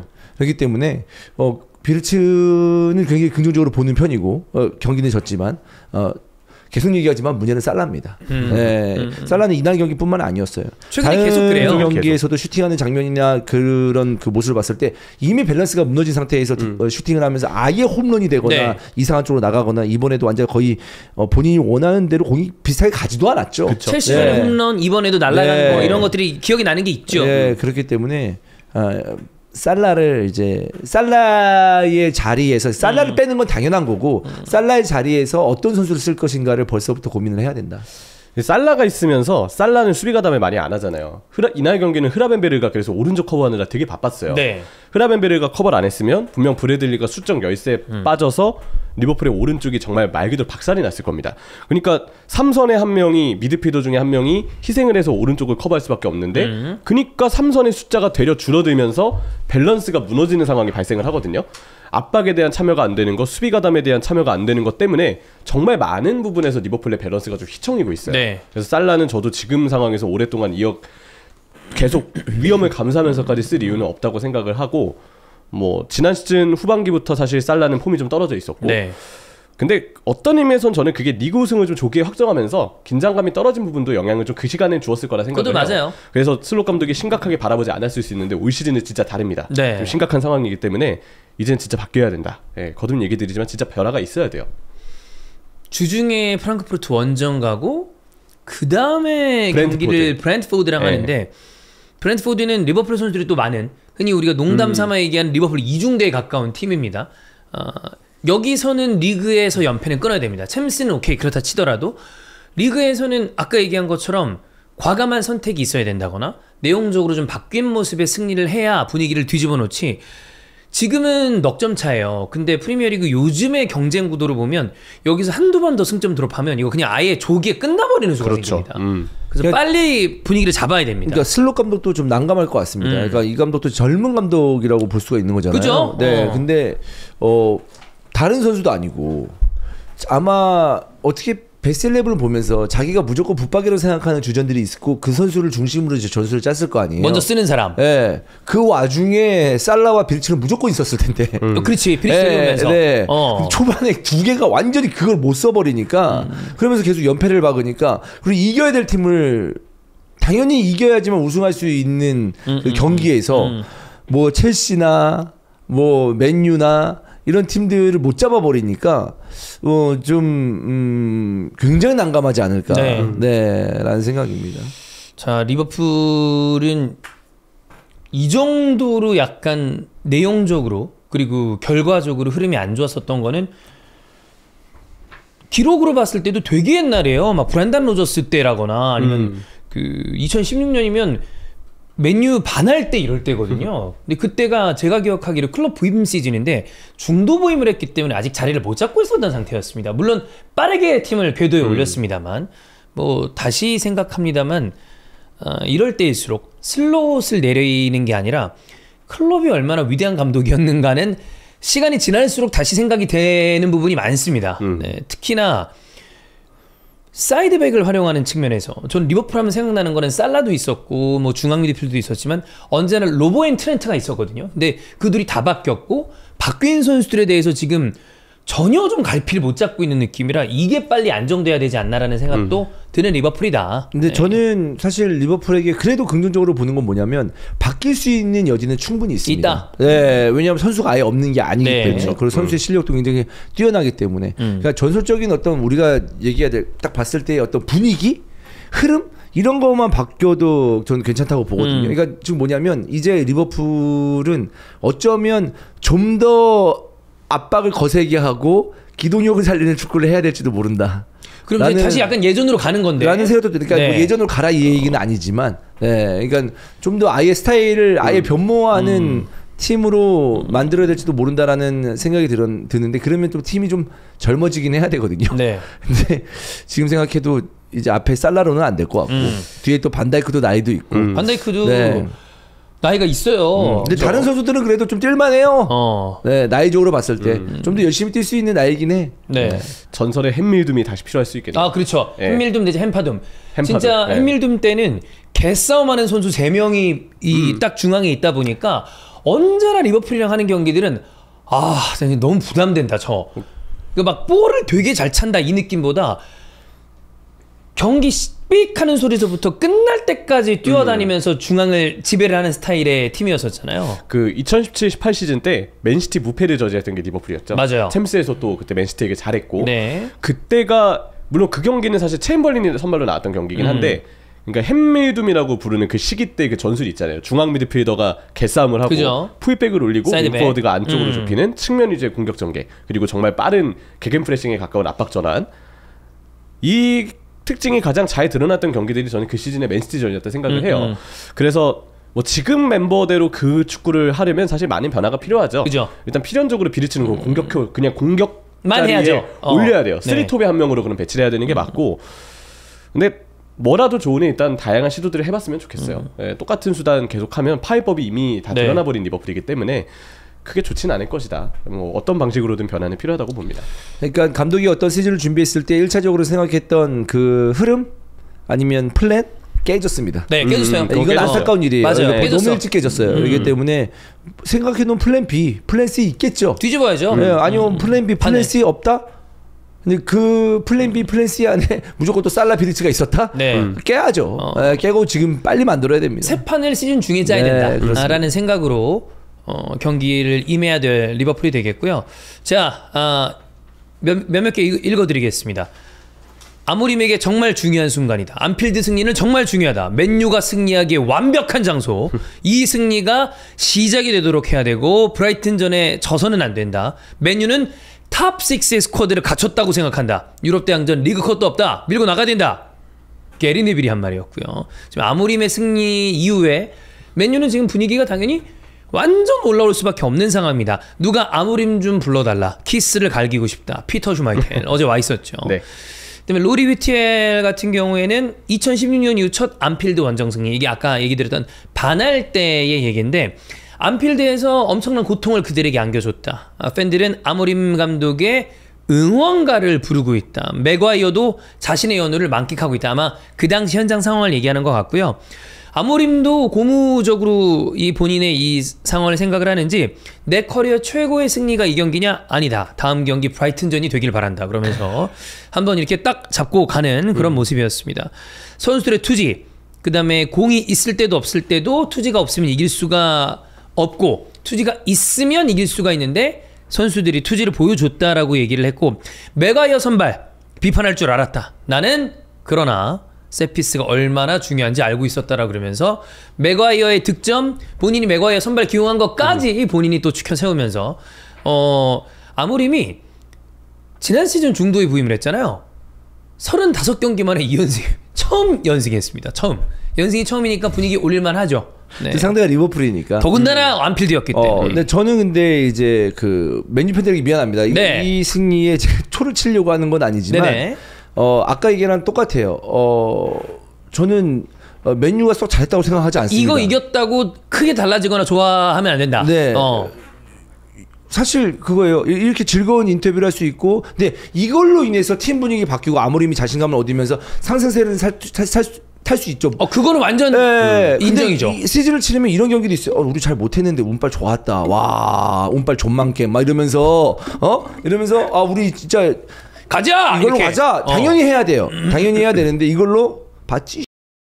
야, 우리 이런 팀이었어. 이 정도의 내용은 아니었어요. 아까 얘기가 똑같아요. 전 리버풀이 이거 이긴 건데 이 정도로 그래 최소 비긴 건데 이 정도로 될 경기 아닌데 이렇게 생각할 만한 경기지 맨유가 뭐 엄청나게 달라져가지고 완벽하게 리버풀을 잡아냈다라고 생각하지는 않습니다. 근데 안필드이기 때문에 그런 완벽한 경기를 치러내지 못해도 이렇게 승리할 수 있고 승점 1점이라도 따내려고 했던 어떤 그 자세들이나 그 결과들은 너무나 인정을 합니다. 누가 안필드에서 플랜 A대로 계획한 대로 안 돼요. 축구하면서 네. 그 승리합니까? 그건 아니잖아요. 인정하는데 저는 더 봐야 되는 맨유의 상황이다. 아마 맨유 팬들도 그렇게 생각하지 않을까라는 생각이에요. 저도 네. 경기 보면서 리버풀도 변화가 없었잖아요. 저는 맨유도 변화는 없었다고 생각해요. 그래서 이제 사실 이 경기에서 그래도 맨체스터 유나이티드가 잘해준 건 일단 1인 선제골이 들어갔죠. 선수도 집중력 좋았고 썬더랜드전에 이어서 아마드 디알로랑 은베모가 이제 호흡이 잘 맞아요. 이제 맞아요. 아마도 네. 좋았고 은베모랑 동선이 안 맞았는데 그것도 괜찮아졌어요. 우리가 이제 1, 2, 3라운드 아마 8월 달에 히든풋볼 하면서 이 둘이 안 맞는다 계속. 근데 둘 다 개인 능력이 좋아서 맞기만 하면 잠재성은 진짜 좋거든요. 근데 그게 명확하게 터졌어요. 그래서 뭐 썬더랜드전 때도 그랬지만 마운트 왼쪽 공미 자리에서 좀 눈을 뜬 괜찮고요. 세슈코 뭐 이번 경기 선발이 아니었지만 개인의 지금 프리미어리그에 대한 적응 훌륭하게 잘 해내고 있고요. 또 교체는 나와서 세슈코 잘했죠. 여기 이제 은베모, 아마드 디알로, 콤비가 서서히 선수들끼리 좀 그래도 합이 좀 맞아가고 있고. 그래서 팀 컨디션이 조금 그래도 올라오고 있다. 이게 아모린 감독의 틀이 바뀐 건 아니지만 선수들 간의 케미스트리가 좀 올라오고 있다라는 점. 그러면 올 시즌 공격진을 보강한 맨체스터 유나이티드가 분명 이전보다 효과를 낼 수 있거든요. 공격진 선수도 면면이 좋아요. 세슈코라든지 은베모, 쿠냐도 골이 아직 없어서 그렇지 투지가 있고 볼 잘 간수하거든요. 근데 쿠냐는 이제 맨유를 울버햄튼처럼 생각하면 안 됩니다. 그렇죠. 줄 때 좀 줘야 됩니다. 너무 네. 끌어. 그건 맞아요. 네. 그래서 쿠냐도 발전은 더 해야 되지만 근데 저는 그 발전 가능성 믿습니다. 이 선수는 네. 되게 유니크한 스타일을 갖고 있기 때문에 그래서 선수들끼리 케미스트리가 올라와서 분명 이러면 공격진 보강 효과가 나올 수 있고 그게 지난 시즌보다 맨유의 컨디션이 나아진다는 걸 보여줄 수 있어요. 근데 그럼에도 우려를 표하는 건 여전히 아모린 감독 그 전술에서 압박을 하고 수비로 전환을 할 때 완전히 5-4 형태로 걸어 잠그지 않을 때 그리고 이 경기는 좀 그런 얘기 하고 싶은데 2분의 선제골이 안 들어갔으면 그럼 아모린 감독은 또 평소처럼 야 3-2 압박해 네. 2명 미드필더 그 안필드 그 가운데 그 센터 서클이 되게 넓은 공간에 2명의 미드필더만 덩그러니 남아있는 그 그림이 계속 났을 수 있어요. 그럼 간격 벌어져 있고 측면 뚫려 있고 또 네. 나오거든요. 그래서 그게 초반에 맨유가 골을 넣으면 그 뒤에 경기 운영에 여유를 안겨다 줄 수 있기 때문에 아모린 감독도 경기를 쉽게 풀 수 있고 팀도 좋은 결과를 낼 수 있는데 초반에 골이 안 들어가면 이전 경기들과 비슷한 흐름이 나올 수 있어요. 그래서 저는 지금 당장 맨체스터 유나이티드가 승리를 거뒀고 그리고 리버풀보다 이 경기를 잘 준비한 거 맞습니다. 리버풀이 어느 부분에서 수비 전환시 약점이 있는지를 잘 보고 온 것 같아요. 윙백 활용한 거 그래서 역습 최대한 빠르게 해낸 거 정말 좋은 준비였습니다. 근데 리버풀보다 더 좋은 컨디션에 있는 팀을 만날 때는 아직 아모린 감독의 그 전술적인 경직성이 또 지적받을 여지가 좀 있을 수 있다고 봐요. 3백을 쓰고 있는 팀이고 만약에 이제 양쪽 풀백, 그러니까 아마드가 아닌 전문 풀백이었다면은 3백을 쓰고 있는 팀이 2-3분 안에 골 넣었다? 진짜 너무 좋은 거죠. 그죠? 네, 더욱더 안정적인 수비 라인을 구축할 수 있는 거니까. 그래서 더더욱더 이 초반의 득점은 은벤모를 칭찬을 해야 된다. 은벤모 오른발로 잘 넣었어. 그렇습니다. 너무 잘한 슈팅이었죠. 네. 어찌 보면 그때부터 그러니까 맨유는 득점을 하고 기분 좋은 상황을 만들었는데 거꾸로 리버풀은 반다이크가 마카리스터 머리를 깨면서 수구 요거 이 모자를 쓰면서 그때부터 리버풀은 맨유는 약간 이런 느낌이 나왔죠. 한 2분 만에. 그렇죠. 근데 그 부딪힌 상황은 불운이죠, 그냥. 사고죠. 네. 이건 뭐 어떻게 예측할 수 있는 그게 조심할 수 있는 게 그렇습니다. 아니었기 때문에 네. 그 뒤에 이제 은베모가 너무 잘한 거라 생각해요. 그거는 잘 넣었어. 야, 속도에서 그리고 은베모가 너무나도 빠른 침투를 해서 반다이크 입장에서는 순간적으로 이런 상황일 때 반다이크가 리딩도 해야 되기 때문에 아마 뭐 역할이 좀 많았던 것 같아요. 그리고 이 부분도 이제 슬롯에 대한 이야기인데 센터백에게 상대 공격수를 1대1로 맡기고 3선 커버에 대한 준비를 해서 안 해오고 있거든요. 3선 커버가 준비되어 있으면 흐라벤베르가 오른쪽 커버할 때 가운데가 비는 상황이 연달아 나오지 않았겠죠. 네. 뭐 초반이기 때문에 좀 불운한 면도 있지만 저는 이 경기는 수비 전술에서도 리버풀이 좀 불안했다. 그리고 이런 점들에 대해서 어떻게 상대 수비를 공략할지에 대한 윙백의 활용이나 오히려 쿠냐랑 은베모를 미끼 삼아서 브루노나 마운트와 같은 선수들이 침투했던 그런 그림들 역습에 대해서 아모린 감독이 준비를 잘해왔어요. 결정적으로 그래도 선수들이 투지를 보여준 점 루크쇼 이번 경기 잘했거든요. 후반전 때. 그렇게 최근에 안 좋다가. 네. 이런 게 저는 제일 고무적이라고 봐요. 어쨌든 구단은 아모린 감독을 믿고 가기로 했고 아모림이 아직 더 성장을 해야 되는 감독인 건 맞지만 제일 중요한 건 일단 팀 분위기거든요. 그죠? 선수들이 좀 하나가 돼서 우리 팬분들을 위해서 또 맨체스터 유나이티드를 위해서 우리 이 어려운 안필드 원정에서 우리 한번 이겨보자. 이런 파이팅이 그래도 느껴졌어요. 마지막까지 포기하지 않았고 전 그게 가장 보기 좋더라고요. 이런 거 하나만으로도 그래도 희망을 가져볼 수 있다. 팀이 분위기가 좋구나. 감독 아래에서 좀 뭔가 다들 해보려고 하는구나. 그게 느껴졌기 때문에 이 경기 승리는 의미가 있다고 생각합니다. 그러니까 리버풀 같은 팀에게는 힘들지만 어떤 식으로든 승점을 따내고 그다음에 이제 이걸 자신감을 필두로 해서 다른 그러니까 리버풀보다 전력이 약한 팀이나 꼭 잡아야 되는 팀들 입장에서는 완벽한 경기력을 보여주면서 승리한다면 맨유 더 연승할 수 있고 순위 끌어올릴 수 있습니다. 그러다 네. 보면 우승 경쟁할 수 있고 38라운드 치르면서 완벽하게 승점 3점 따르는 경기 어려워요. 네, 그게 쉽지 않습니다. 네, 그렇기 때문에 잡아야 될 팀을 잡고 그죠? 비벼야 될 팀은 비비고 꾸역꾸역해서 정말 걔 걸레 수비하면서 어쨌든 승리해야 되고 뭐 전술고 나발을 필요 없어. 야 어쨌든 대가 들이밀고 싸워야 될 팀은 또 그렇게 싸워서 승점 따내고 이래야 되거든요. 근데 이제 어쨌든 지금 연승을 하고 있고 이제는 근데 계속 상대방하고 경기하는데 뭐 중하위권 팀들하고 근데 울버햄튼하고 해. 근데 울버햄튼 갑자기 막 골대 막 3번 맞고 막 정신 못 차리고 이러면서 져. 그럼 또 돌무기예요. 맞아. 예. 그러니까 이런 경기는 괜찮아. 왜? 상대가 리버풀이기 때문에. 근데 다른 팀하고 경기했을 때는 이제 이 경기 자신감을 필두로 해서 좀 다른 모습을 보여주면 맨유 팬들이 굉장히 만족할 수 있는 앞으로의 내용과 결과들이 나오지 않을까라는 생각이에요. 네. 당군 형이 오랜만에 기분 좋게 그리고 맥과이어의 골이 나왔을 때 반다이크 대단한 선수 간다. 그러나 맨유엔 맥과이어다.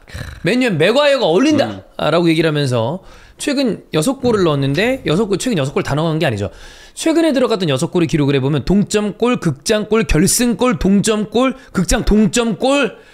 그러니까 순도와 이 클러치가 맥과이어가 그럴 때마다 사실 중요한 득점을 많이 하긴 했어요. 네. 그 리스펙합니다. 일단 정말 마지막까지 맥과이어 선수가 의지를 보여준 거고 네. 집중을 한 거고 그리고 어쨌든 이 선수가 그 공중볼에 대한 무기가 있기 때문에 있죠. 그 부분에서 정말 맥과이어 선수가 마지막까지 힘을 좀 발휘해 준 거는 정말 이건 맥과이어가 있었기 때문에 가능했던 골이었다고 다시금 좀 느끼고요. 재계약에 대한 이야기가 있는데 전 주급을 좀 낮추는 선에서 재계약이면 필요할 수도 있다고 봐요. 옵션 스쿼드 멤버로서는 또 팀 분위기적인 면에서는 맥과이어가 팀 내부에 있음으로써 좀 안겨다 줄 수 있는 효과들이 있다고 보는데 대신 전제 주급을 좀 낮춰야 되겠죠. 아무래도 지금 높은 편이니까. 맥과이어가 그걸 받을 수 있을지는 모르겠지만 어쨌든 쉽진 않을 겁니다. 맥과이어는 중요한 역할을 해주고 있다. 자, 맥과이어는 우리가 이제 백스리를 쓰는 팀들이 가장 쉽게 공격적으로 이제 전술을 좀 바꿀 수 있는 게 수비수 한 명 백스리를 빼면 되거든요. 네. 맥과이어 그때 최전방으로 올리는 거 마지막에 톱다이크 썼던 것처럼 그렇게 하면 좋지 않을까 생각인데 저는 사실 이 정도로 순도가 높으면 그냥 공격수로 써도 되지 않아? 옛날에 김진혁 진짜 그렇죠. 그래 대구 야 멋진 골들 넣었죠 그때 많이 넣었었지. 그렇습니다. 자 어쨌든 말도 많고 탈도 많고 그리고 연승을 기록한 아모림의 맨유가 승리하면서 노스 웨스터비 이번 시즌 첫 번째 노스 웨스터비가 끝이 났고요. 자 아무래도 이 경기가 너무 이 비중이 크다 보니까 다른 경기들의 비중이 조금 떨어지는데 노팅엄 대 첼시 0대3 첼시의 승리고 이 경기에서 포인트는 갑자기 사라진 마리나키스와 끝나자마자 공식 발표가 된 포스텍의 경질. 경기 시작 전 인터뷰에서 내게 시간을 달라. 그렇다면 그 이야기는 언제나 우승으로 끝이 난다. 이 인터뷰 현지에서 생각보다 이거 오만한 인터뷰라는 반응이 있었대요. 그렇구나. 네, 지금 부진한데 무슨 우승이야 하면서 약간 현실감이 없는 거 아니야 이런 반응들이 있었다고는 하더라고요. 그리고 날아갔어요. 네. 경기 끝난 다음에 20분 안에 경질을 오피셜로 뛰었고요. 39일 만에 경질, 8경기 2무 6패, 그중에 4연패가 있었고 만약에 A매치 주간을 끝내지 않고 A매치 주간 때 그냥 날려버렸으면 39일보다도 더 이르게 경질이 될 수 있었습니다. 노팅엄의 클럽 역사상 8경기에서 승리를 하나도 거두지 못한 영승 감독은 포스텍 한 명이라고 하고요. 부임 기간 역대 최단 2위 1위가 리즈의 세메노다이스라고 합니다. 30일 만에 상호 계약 해지. 그 다음에 경질 케이스만 보면, 그러니까 상호 해지를 빼고 경질만 보면 프리미어리그 최단 기간 경질이라는 불명예를 안고 포스테코글루가 노팅엄을 떠나게 됐습니다. 선택은 빨랐네요, 그래도. 최근에 보면 선택을 빠르게 한 다음에 팀이 살아난 케이스가 있었죠. 레버쿠젠. 테나를 굉장히 빨리 날려버린 다음에 팀이 안착을 했습니다. 네, 힐마 감독이 오면서.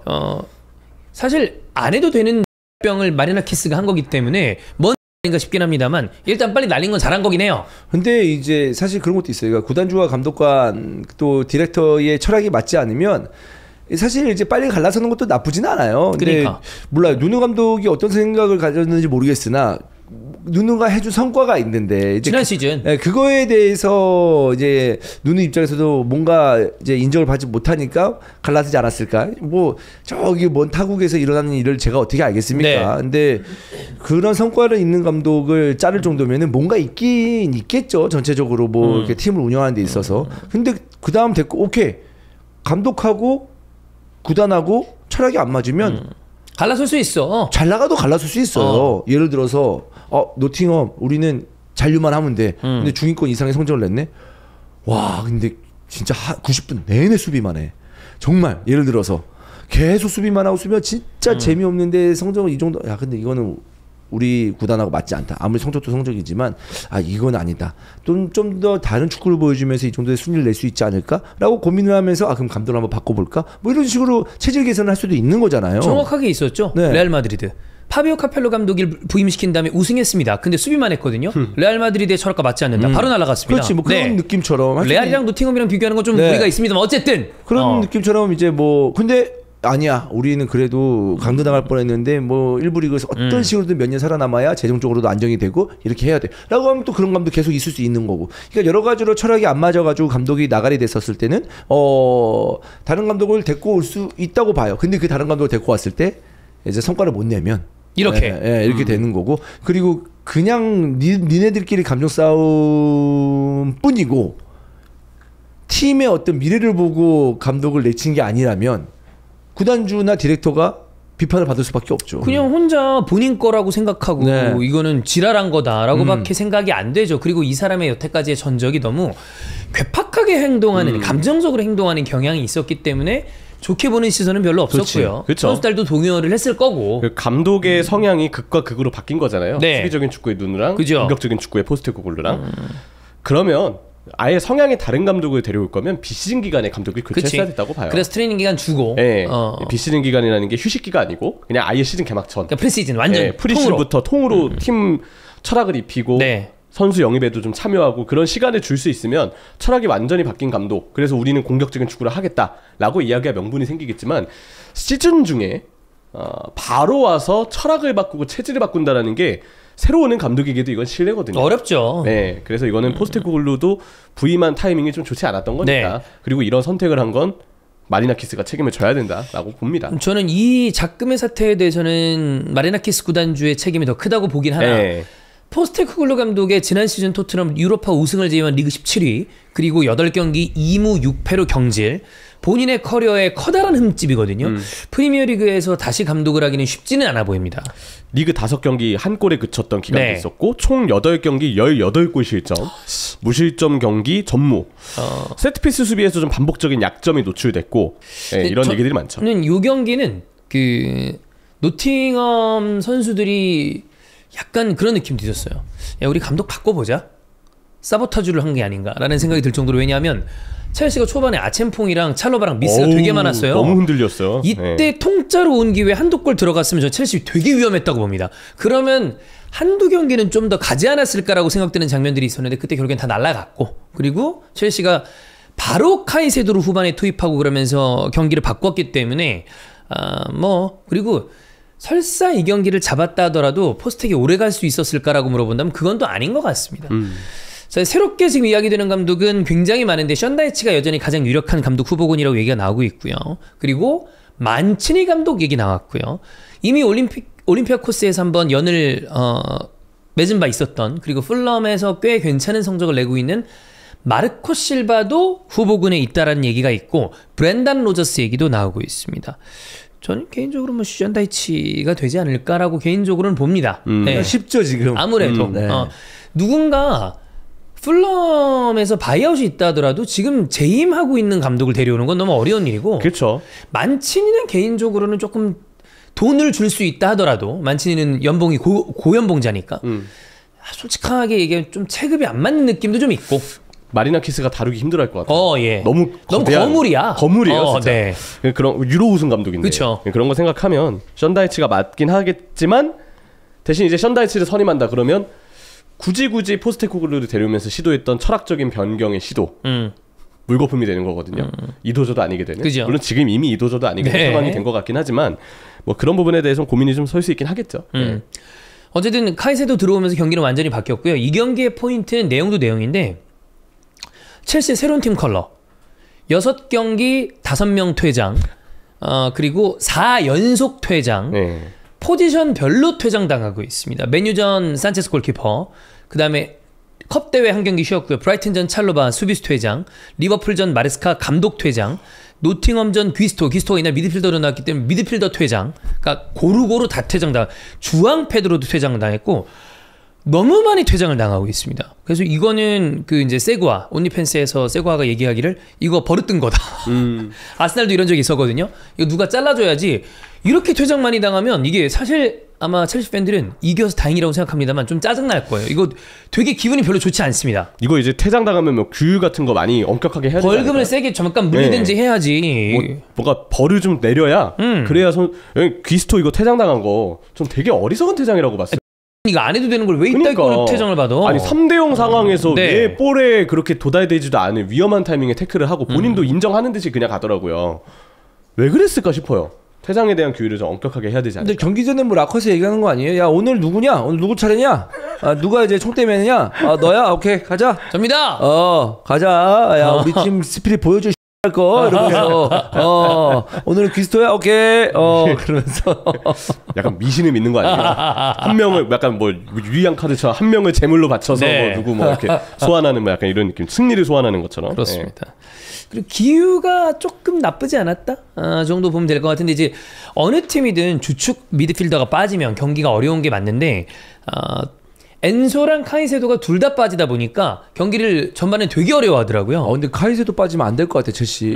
카이세도 얘도 좀 관리해줘야 돼요. 물론 젊고 너무 잘 뛰고 있습니다만은 경기를 너무 많이 뛰긴 해요. 많이 뛰었어요. 그래서 이번에도 쉬게 해준 거고. 에미 소집도 안 했고 에콰도르에서 네. 그래서 오랜만에 휴식을 받았는데 아마 제일 좋은 거는 카이세도가 안 나오고 승리하는 게 베스트였겠으나 나와오면서 나름대로의 모습을 보여줬다라고 보면 될 것 같습니다. 자 다음 경기 맨시티 대 에버튼입니다. 이 경기에 이야기할 포인트는 뭐 다른 선수보다는 역시 엘링 홀란입니다. 이 선수의 이적료가 1,000억이 되지 않았다. 네. 지금 유럽에서 가장 좋은 폼을 보여주고 있는 공격 3명을 뽑으라면 프리미어리그에서는 홀란 그리고 분데스리가에서 해리 케인 라리가에서는 음바페 또 이제 헤타페전에서 득점을 했는데 스타일 유형들이 좀씩 다르죠. 그리고 해리 케인은 나이가 조금 더 위라는 걸 감안하면 역시 우리가 이전에 얘기했던 음홀 네. 라인의 대결이 치열한데 홀란은 진짜 압도적인 공격수다. 천부적인 그 골 감각이 좋아요. 이 상대 센터백 뒤로 이렇게 돌아 들어가는 마이클 킨 뒤로 들어가서 네. 오라일리가 크로스 올렸을 때 그거 마무리 짓는 그 움직임이나 두 번째 골이었나요? 그 타코스키 뒤로 또 돌아뛰는 장면이 맞아요. 있었어요. 미쳤습니다. 그냥 진짜 수비 등 뒤로 숨어 들어가는 그 오프 더 볼 움직임이랑 온몸을 사용할 그 헤더골 넣을 때 채공 시간 보면 미쳤더라고요. 진짜 높이가 대단한데 그냥 홀란의 클래스가 너무 뛰어나다고 좀 봤습니다. 네. 홀란드 리그 8경기 11골이고요. 6경기 연속골 넣고 있습니다. 국대 포함 13경기 23골 3개 도움 11경기 연속골이고요. 프리미어리그 초반 8경기에서 10골 이상 넣은 선수는 딱 3번밖에 없습니다. 이번 시즌 홀란드가 그랬고요. 24-25 시즌 홀란드가 그랬고요. 22-23 시즌 홀란드가 그랬습니다. 이 기록은 모두 다 홀란드만 갖고 있습니다. 대단하네요. 그러니까 네. 프리미어리그에서는 누가 뭐래도 가장 최고의 골잡임이 분명하고요. 네, 올 시즌도 뭐 대표팀 포함해서 지금 초반에 행보도 좋고 또 이날 경기는 사비뉴가 잘했어요. 사비뉴가 오른쪽에 있을 때 그저 그렇다가 좌비뉴가 되고 난 다음에 지로나 때 모습 같은 그런 모습이 좀 있었죠. 지난 시즌도 왼쪽 가서 좀 괜찮은 네. 시간이 있었거든요. 그래서 왼쪽 그 기용 가능성에 대해서 어쨌든 사비뉴도 팀에 남았고 계속 이제 측면 자원으로 기회를 받을 텐데 가능성을 보여준 점이 저는 되게 고무적이었다고 봐요. 그리고 오라일리에게 급성장 오라일리 좋아. 정말 잘하고 있습니다. 이게 이제는 꼭 본인이 박스에 들어가서 큰 키 제공권을 활용한 마무리가 아니더라도 측면에서의 기회 창출이나 오버래핑까지도 너무 잘해주고 있고요.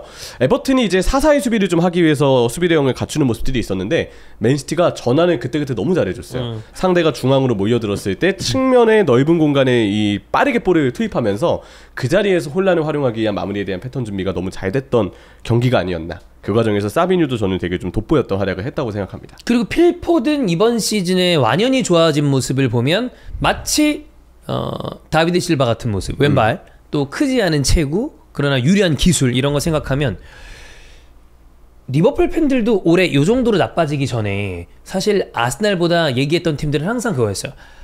맨시티다 맨시티. 문제는 펩시티다. 그리고 아스날 팬들도 얘기했을 때 리버풀 지난 시즌 우승한 것도 맞고 아스날의 적은 사실 아스날이거든요. 근데 그거 말고 누가 제일 무섭냐 하면 저도 똑같아요. 펩시티. 펩의 리그 운용은 언제나 어느 팀에서나 강력했기 때문에 지금 어느새 2위고요. 아스날이랑 승점 별로 차이 안 납니다. 네. 그리고 지금처럼 이런 강력한 주포가 이렇게 골을 넣어준다. 그리고 뒤에 돈나룸바 안정감 대박이고요. 역시 올해도 이거 지금 또 다시 그 얘기 나오고 있어요. 아스날 리버풀 패배했다. 그리고 지금 리그 1위 시즌 종료 맨시티 우승 아스날 2위. 다시 이렇게 될 가능성이 있기 때문에. 근데 물론 이제 맨시티도 보면 경기 내용이 답답하긴 해요. 졸라 시원하지는 않아요. 네, 그렇긴 해요. 되게 뭐 볼을 좀 많이 갖고 있고 뭐 홀란드가 많이 득점을 하면서 쉽게 이기는구나라고 생각을 하겠지만 내용적으로 봤을 때는 그렇지 않은 점도 있거든요. 근데 중요한 건 로드리가 없는 가운데 이렇게 하고 있다는 거죠. 그래. 네, 여기서 로드리가 들어오면 관리된 로드리가 들어오면 다른 경기 내용을 보여줄 수 있고 또 로드리가 없는 가운데 다른 선수들의 성장 내지는 전술적인 어떤 운영들의 어떤 그 패턴을 많이 갖게 되면 맨시티는 그만큼 강해지는 거죠. 그죠. 네. 이제 코바치치랑 셰리키 돌아왔고요. 왔어요. 네, 그리고 마르무시도 뭐 조금 뒤에는 이제 복귀해서 또 경기를 뛸 거고요. 초반에 부상자가 꽤 많았거든요. 네, 이제 서서히 돌아오고 있습니다. 지금의 좀 답답하거나 아쉬웠던 경기력, 로드리의 부재도 조원이 형 말씀해 주셨지만 이 선수들 돌아오면 더 많은 패턴과 네. 더 많은 파괴력을 보여줄 수 있을 거라 생각을 해서 그럼에도 결과를 꾸준히 내고 있다는 점이 고무적이고 그게 골잡이의 필요성이에요. 그쵸. 혼란이 중요할 때 이렇게 한 네. 건씩을 해주기 때문에 이길 수 있는 거죠.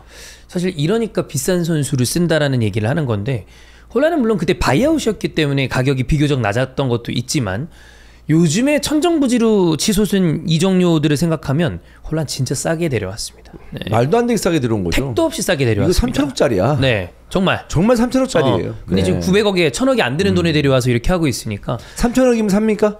사죠. 아스날. 사죠. 사죠. 이렇게 넣는다? 사죠. 누가 돈 얘기하나요? 네. 저기요 2200억입니다 비리츠. 제가 지금 돈 얘기 아무 말도 못하고 네. 있어요. 저도 좀 비싼 선수 쓰는 맛이 있죠. 이 말을 하고 싶네요. 비리츠보다 이삭이 더 비싸요. 거의 3천억이네요. 2000억 중반대야. 네. 약간 그거 같아요. 가격표 보고 이야 우리가 이걸 산다고? 근데 4천억 삽니까 홀란드? 그거는 팀이 돈을 못 낼 것 같은데요. 돈이 있다? 삽니다. 그러니까 왜 그게 왜냐하면 10년을 바라보고 사는 거야. 10년에 공격수 4천억 이상 쓸 그러면 걸요? 1년에 400억씩 낸다. 우리 할부로 가자라는 생각으로. 좌완 파이어볼러는 지옥에서도 데려온다 그러잖아. 그런 느낌이 이 정도 골 넣을 수 있다? 데려와야죠. 네, 돈만 있다면. 네. 그렇습니다. 아유 씁쓸하네요. 네. 네. 근데 저는 둘은 올라올 거라고 봅니다. 문제는 이제 아까도 얘기했지만 살라가 이제 그리고 저는 개인적으로 좀 심각해 보이는 건 사실 사이드백이에요. 아유 그러니까 이 양쪽이 너무 좀 불안한 느낌이 있기 때문에 리버풀은 그거 알아요?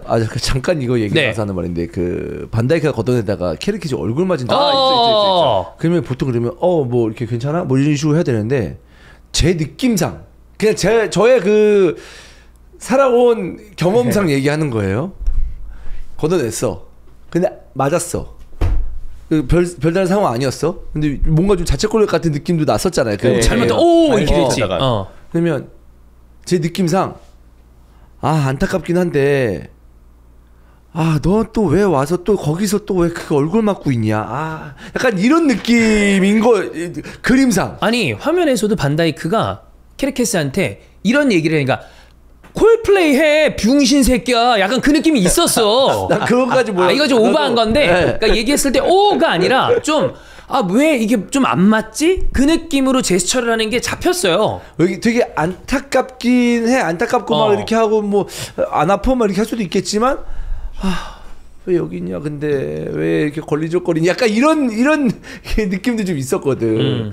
뭐 갑자기 또 리버풀 얘기가 나오니까 또 하는 말인데 뭐 아무튼 갑자기 이 리버풀 얘기 왜 나왔지? 풀백 얘기 왜 나왔지? 이게 가격 혼란. 가격 얘기하니까 3천억 얘기 나오다가. 혼란 3천억 너무 좋죠. 네, 사죠. 네. 이렇게 골 넣는 선수 그러니까. 누가 천억 중반대 되는 선수들, 가격 비쌌던 선수들 잘하는 애들 있잖아요. 카이세도, 라이스. 누가 돈 얘기합니까? 요즘에는 그런 얘기 안 해요. 근데 홀란 정도 골 넣어준다? 돈 내죠. 그렇게 돈을 내도 못 사니까 문제지. 네.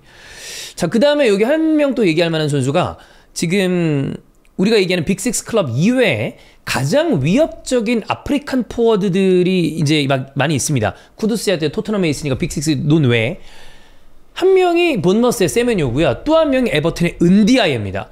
드리블이나 빠져나오는 어떤 스킬들이 아무래도 에버튼은 그릴리시 쪽에 조금 눈이 가다 보니까 얘기가 덜 된 것뿐이지 은디아이 좋고요. 듀스버리올 좋고요. 중앙 지역에서 가너라거나 그러니까 전체적으로 에버튼이 이번 시즌 잘 성적을 내고 있는 이유가 있다. 스쿼드 조합을 잘했어요. 네. 역시 모이스 감독답게 선수들 간의 조합 플랜 A는 잘 짜서 옵니다. 은디아는 어쩜 이렇게 마무리 지역에서 침착한지 이거 너무 잘해. 쓱 해서 하나도 서두르지 않으면서 잘 벗겨냅니다. 잠재력이 되게 높은 것 같아요. 정말 잘합니다. 그렇습니다. 그래서 은디아이 얘기 잠깐 해봤고요. 자, 이거 잔잔하게 조용히 얘기가 좀 그 리버풀이 이제 지금 부진한 게 좀 크다 보니까 얘기가 덜 나와서 그렇지. 토트넘의 경기력, 그 다음에 빌라에게 역전패한 거 조금 불안하다라는 평가가 이어지고 있습니다. 쿠두스가 사실 퀘리를 하고 있습니다만 쿠두스에게만 몰빵하기에는 쉽지 않은 상황. 그리고 나머지 공격 라인에서 좋은 모습을 보여주고 있는가? 미지수고요. 텔, 오더베르, 브레넨 존슨 기대하기 어려운 선수들. 그리고 어쨌든 1,000억 원에 가까운 꽤 높은 이적료가 발생한 사비 시몬스는 과연 어느 정도 모습을 보여주고 있는가라고 하면 토트넘도 그리고 토마스 프랭크 감독을 보고 있는 팬들도 이 감독이 준수하게 어느 정도의 성적을 방어해 주는 건 확실하지만 주도적인 경기를 좀 이끌어갈 수 있을까라는 거에 대해서 약간의 의문 부호들이 생기고 있다. 주원영, 요 토트넘 최근의 상황을 좀 어떻게 보십니까? 아까 리버풀은 이거 운이 안 따른 경기라고 그랬잖아요. 근데 토트넘은 그렇게 얘기하기 좀 어렵단 말이야. 사실 경기 잘 못했어요. 못했죠. 그리고 빌라한테 그냥 진 거고. 네. 물론 원더골이 나오긴 했습니다만 부엔디아도 그렇고 모건 로저스도 그렇고. 근데 저는 시몬스도 부진했는데 전체적으로 이 공격 라인을 봤을 때 그냥 시몬스 그다음에 오더베르 텔까지 그냥 쓸 수 없는 선수였다라는 거거든요. 근데 쿠두스에게 가해지는 부하가 너무 크다. 세고 그리고 쿠두스가 최근 어떤 이런 흐름에서 계속 매 경기 이렇게 캐리할 수가 없기 때문에 아까 얘기한 것처럼 마찬가지예요. 누구 한 명이 긁히면 밀어주는 건 맞지만 그 선수를 보완해줄 선수가 이제 경기마다 돌아가면서 좀 있어야 되는데 그게 이제 토트넘에게는 부족하다고 생각을 하고 오더베르하고 텔의 그 패턴이 저는 상대에게 위력적이냐? 라고 보이진 않습니다. 그렇지 않다. 그러니까 오더베르가 측면 볼 잡았을 때 특유의 드리블의 어떤 그 있어요. 예, 그런 나름. 그 뭐랄까 리듬이 있거든요. 그 리듬이 굉장히 동일합니다. 예, 그리고 되게 위력적으로 보이지도 않아요. 손흥민도 있어요. 손흥민도 측면에서 볼 잡았을 때 나름 헛다리하다가 그래, 본인 치고 패턴이 들어가고 슈팅을 때린다거나 헛다리하다가 다시 그 가는 척하다 다시 안쪽으로 오거나 그 나름의 패턴이 있는데 이번에 골 넣은 거 콜로라도 그런 느낌으로 넣은 거 아니야. 그죠. 그게 근데 이제 나중에 마무리를 하는 방식이 다양하게 좀 있으면서 왜냐면 그 기술이 있으니까 정확하게 그런 거를 이제 마지막 패스든 마지막 크로스든 마지막 슈팅이든 네. 그런 걸 정확히 할 수 있는 능력이 있으니까 그 패턴 이후에 그 손흥민의 어떤 그런 그 실력이 더 위력적으로 다가오는 건데 오도베르는 그러고 나서 그게 끝이에요. 대응을 한다는 얘기지. 그래서 거기서 더 발전할 수 있느냐? 그건 아직 잘 모르겠습니다. 그래서 좀 굉장히 왼쪽 측면에서 답답하지 않았나라는 생각이고 텔은 사실 뭐 지난 경기에도 득점하긴 했습니다만은 큰 기대를 현재까지는 할 수 없는 선수고 저는 개인적으로 시몬스에 대해서 조금 그 리즈전이었나요? 맞아요. 그때 잘했지. 그때 되게 잘해가지고 기대를 많이 했었는데 조금 레벨이 높은 팀에 오니까 좀 조용해지나? 좀 더 지켜볼 여지는 좀 있다고 봅니다. 상대가 빌라면 사실 뭐 비슷한 급의 팀들 중에서는 가장 위쪽에 있는 팀인데 위협적이죠. 그래서 그거를 좀 어려워했던 느낌이고. 그러니까 중요한 건 뒤쪽에서 수비 라인은 뭐 단소, 뭐 반더벤, 로메로까지 로메로 이번에 웜업 중 부상이라 못 나왔습니다만. 네, 안 하긴 하는데 이날 경기에서 상대에게 이렇게 헐렁하게 내주는 어떤 그 집중력은 좀 아쉬웠다라고 말씀드리고 싶습니다. 솔랑케가 돌아오면 많이 좋아질까요? 네, 좋아질 거라고 생각합니다. 좀 그래도 괜찮아지고 네. 쿠두스에게 쏠리는 걸 조금 분산시켜줄 수 있다. 훨씬 나아질 거라고 생각을 해요. 네. 부상자들이 돌아오는 게 일단 우선일 것 같고요. 그럼 메디슨이나 클로셉이 돌아오면 역시 또 좋아지는 부분이 있을까요? 메디슨 시몬스하고의 그 상황을 좀 봐야 될 것 같아요. 예를 들면 메디슨이 돌아와서 메디슨이 10 자리에 서고 시몬스가 왼쪽으로 간다거나. 그러면 뭐 나쁘지 않을 수도 있죠. 뭐 이런 느낌. 네. 아니 근데 오도베르 좀 기회 많이 받지 않았어? 나는 좀 토트넘 좀 이해가 안 되는 게 뭐냐면 테라하고 오도베르 다 써봤잖아. 네. 네. 뭘 바라고? 그러니까 선수가 없나? 그렇게 봐야 되나? 좀 마땅치 않긴 해. 존슨도 신뢰를 못하나? 브레넌 존슨 신뢰하기 어렵지 사실. 못하죠. 잘 없어요. 전형적인 스찌거든. 브레넌 존슨이. 보면 그 중에선 좀 낫단 판단이 들 수도 있을 것 같아요. 오도베르가 일단 열심히 뛰고 풀백 활용을 하니까. 그래 뭐 그게 좀 없긴 해요. 네, 진짜 없어서 그래요.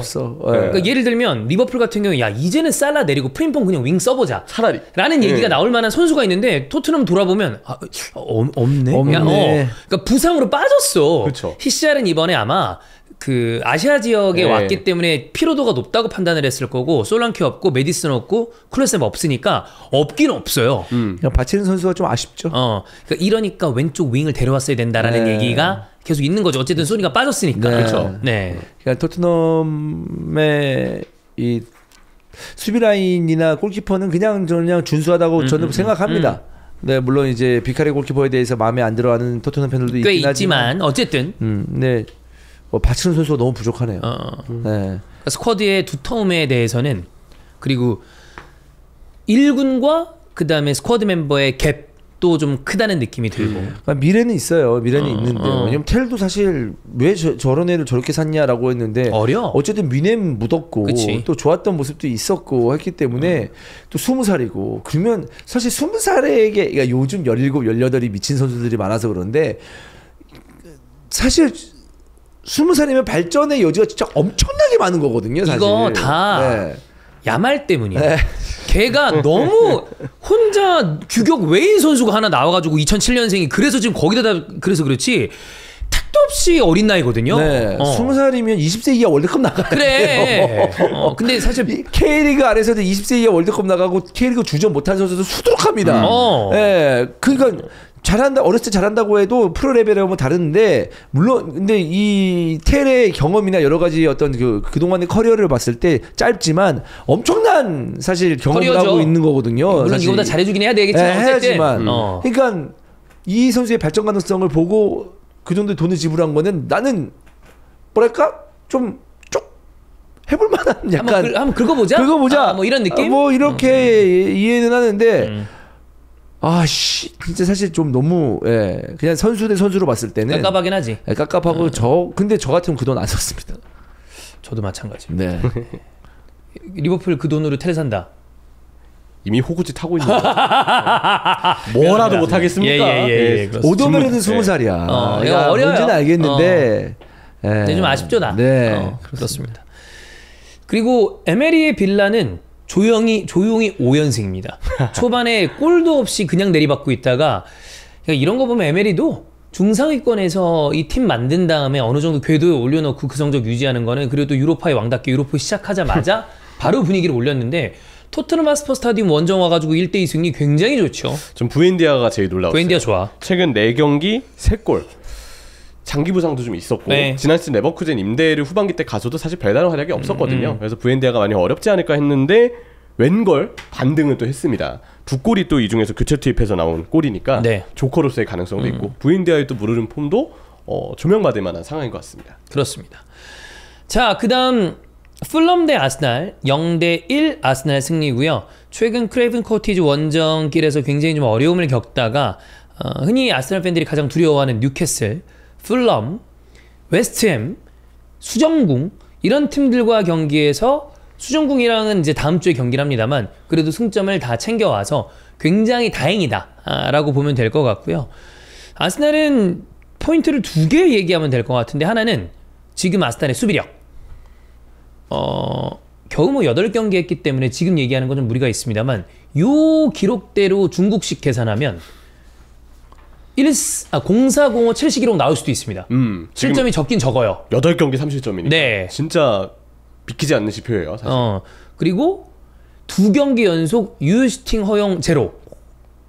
그러니까 이런 수비적인 지표는 아스날이 더 좋다. 지금 아스날 경기 보면 아스날 팬들도 되게 시원한다. 뭐 아니면 경기 졸라 잘한다. 이런 얘기 아무도 안 해요. 근데 그냥 뒤에서 틀어막는 게 제가 봤을 때 제일 좀 센 팀 중에 하나라 진짜 아스날 축구 오래 보면서 이렇게 아스날이 축구할 거라고 저는 생각해 본 적이 별로 없습니다. 이전에 2000년대 들어오기 전을 생각해 보면 그때도 한번 말씀드린 적이 있지만 아스날 별명 중에 하나가 보링 아스날이었습니다. 지겹다. 재미없어. 어우 지루해. 1대 0으로밖에 못 이겨. 이런 느낌의 어떤 시기가 있었다고 저도 이제 구전에서 건네들은 기록들인데 뭐 지금 그런 느낌이 약간 들 정도로 앞쪽의 공격에서는 좀 지지부진한 것도 있고 근데 후방에서 잘 막아내면서 세피스 한 방 이렇게 이기고 있기 때문에 저 개인적으로 존나 만족스럽습니다. 근데 경기 보면 아주 만족스럽습니다. 블록 형성을 너무 잘해요. 네. 수비수들이 세트피스 공격 가담 하다가도 돌아올 때 진짜 전력 질주를 해서 돌아오거든요.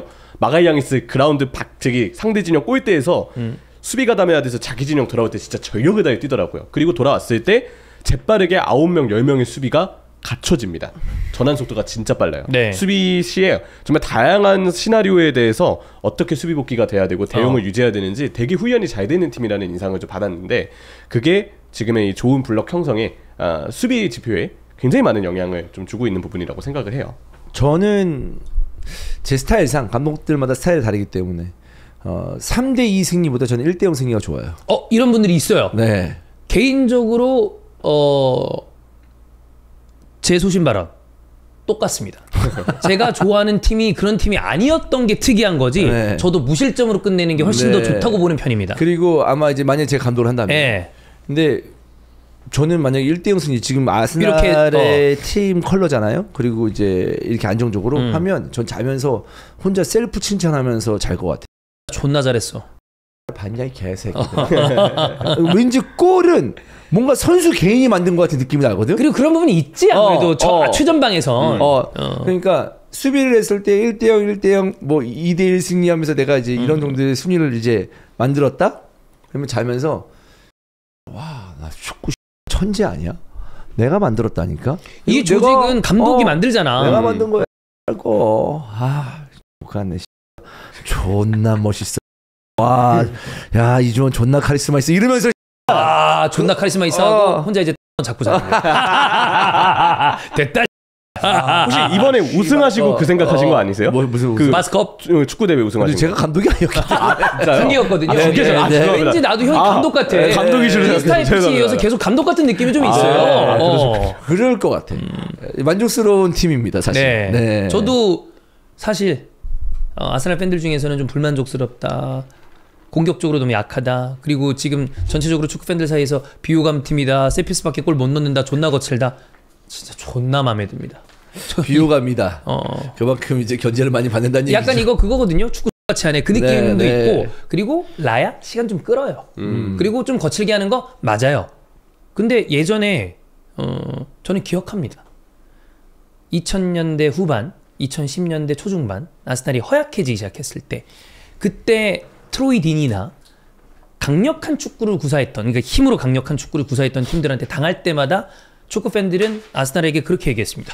존나 허약해 빠졌네. 그렇게 조롱당하던 팀 팬들이 많기 때문에 이렇게 이기는 거 저는 아무 문제 없다. 네. 그렇지. 내가 왜냐면 종윤이가 이제 아스날 중계할 때는 사실 기계적인 중립.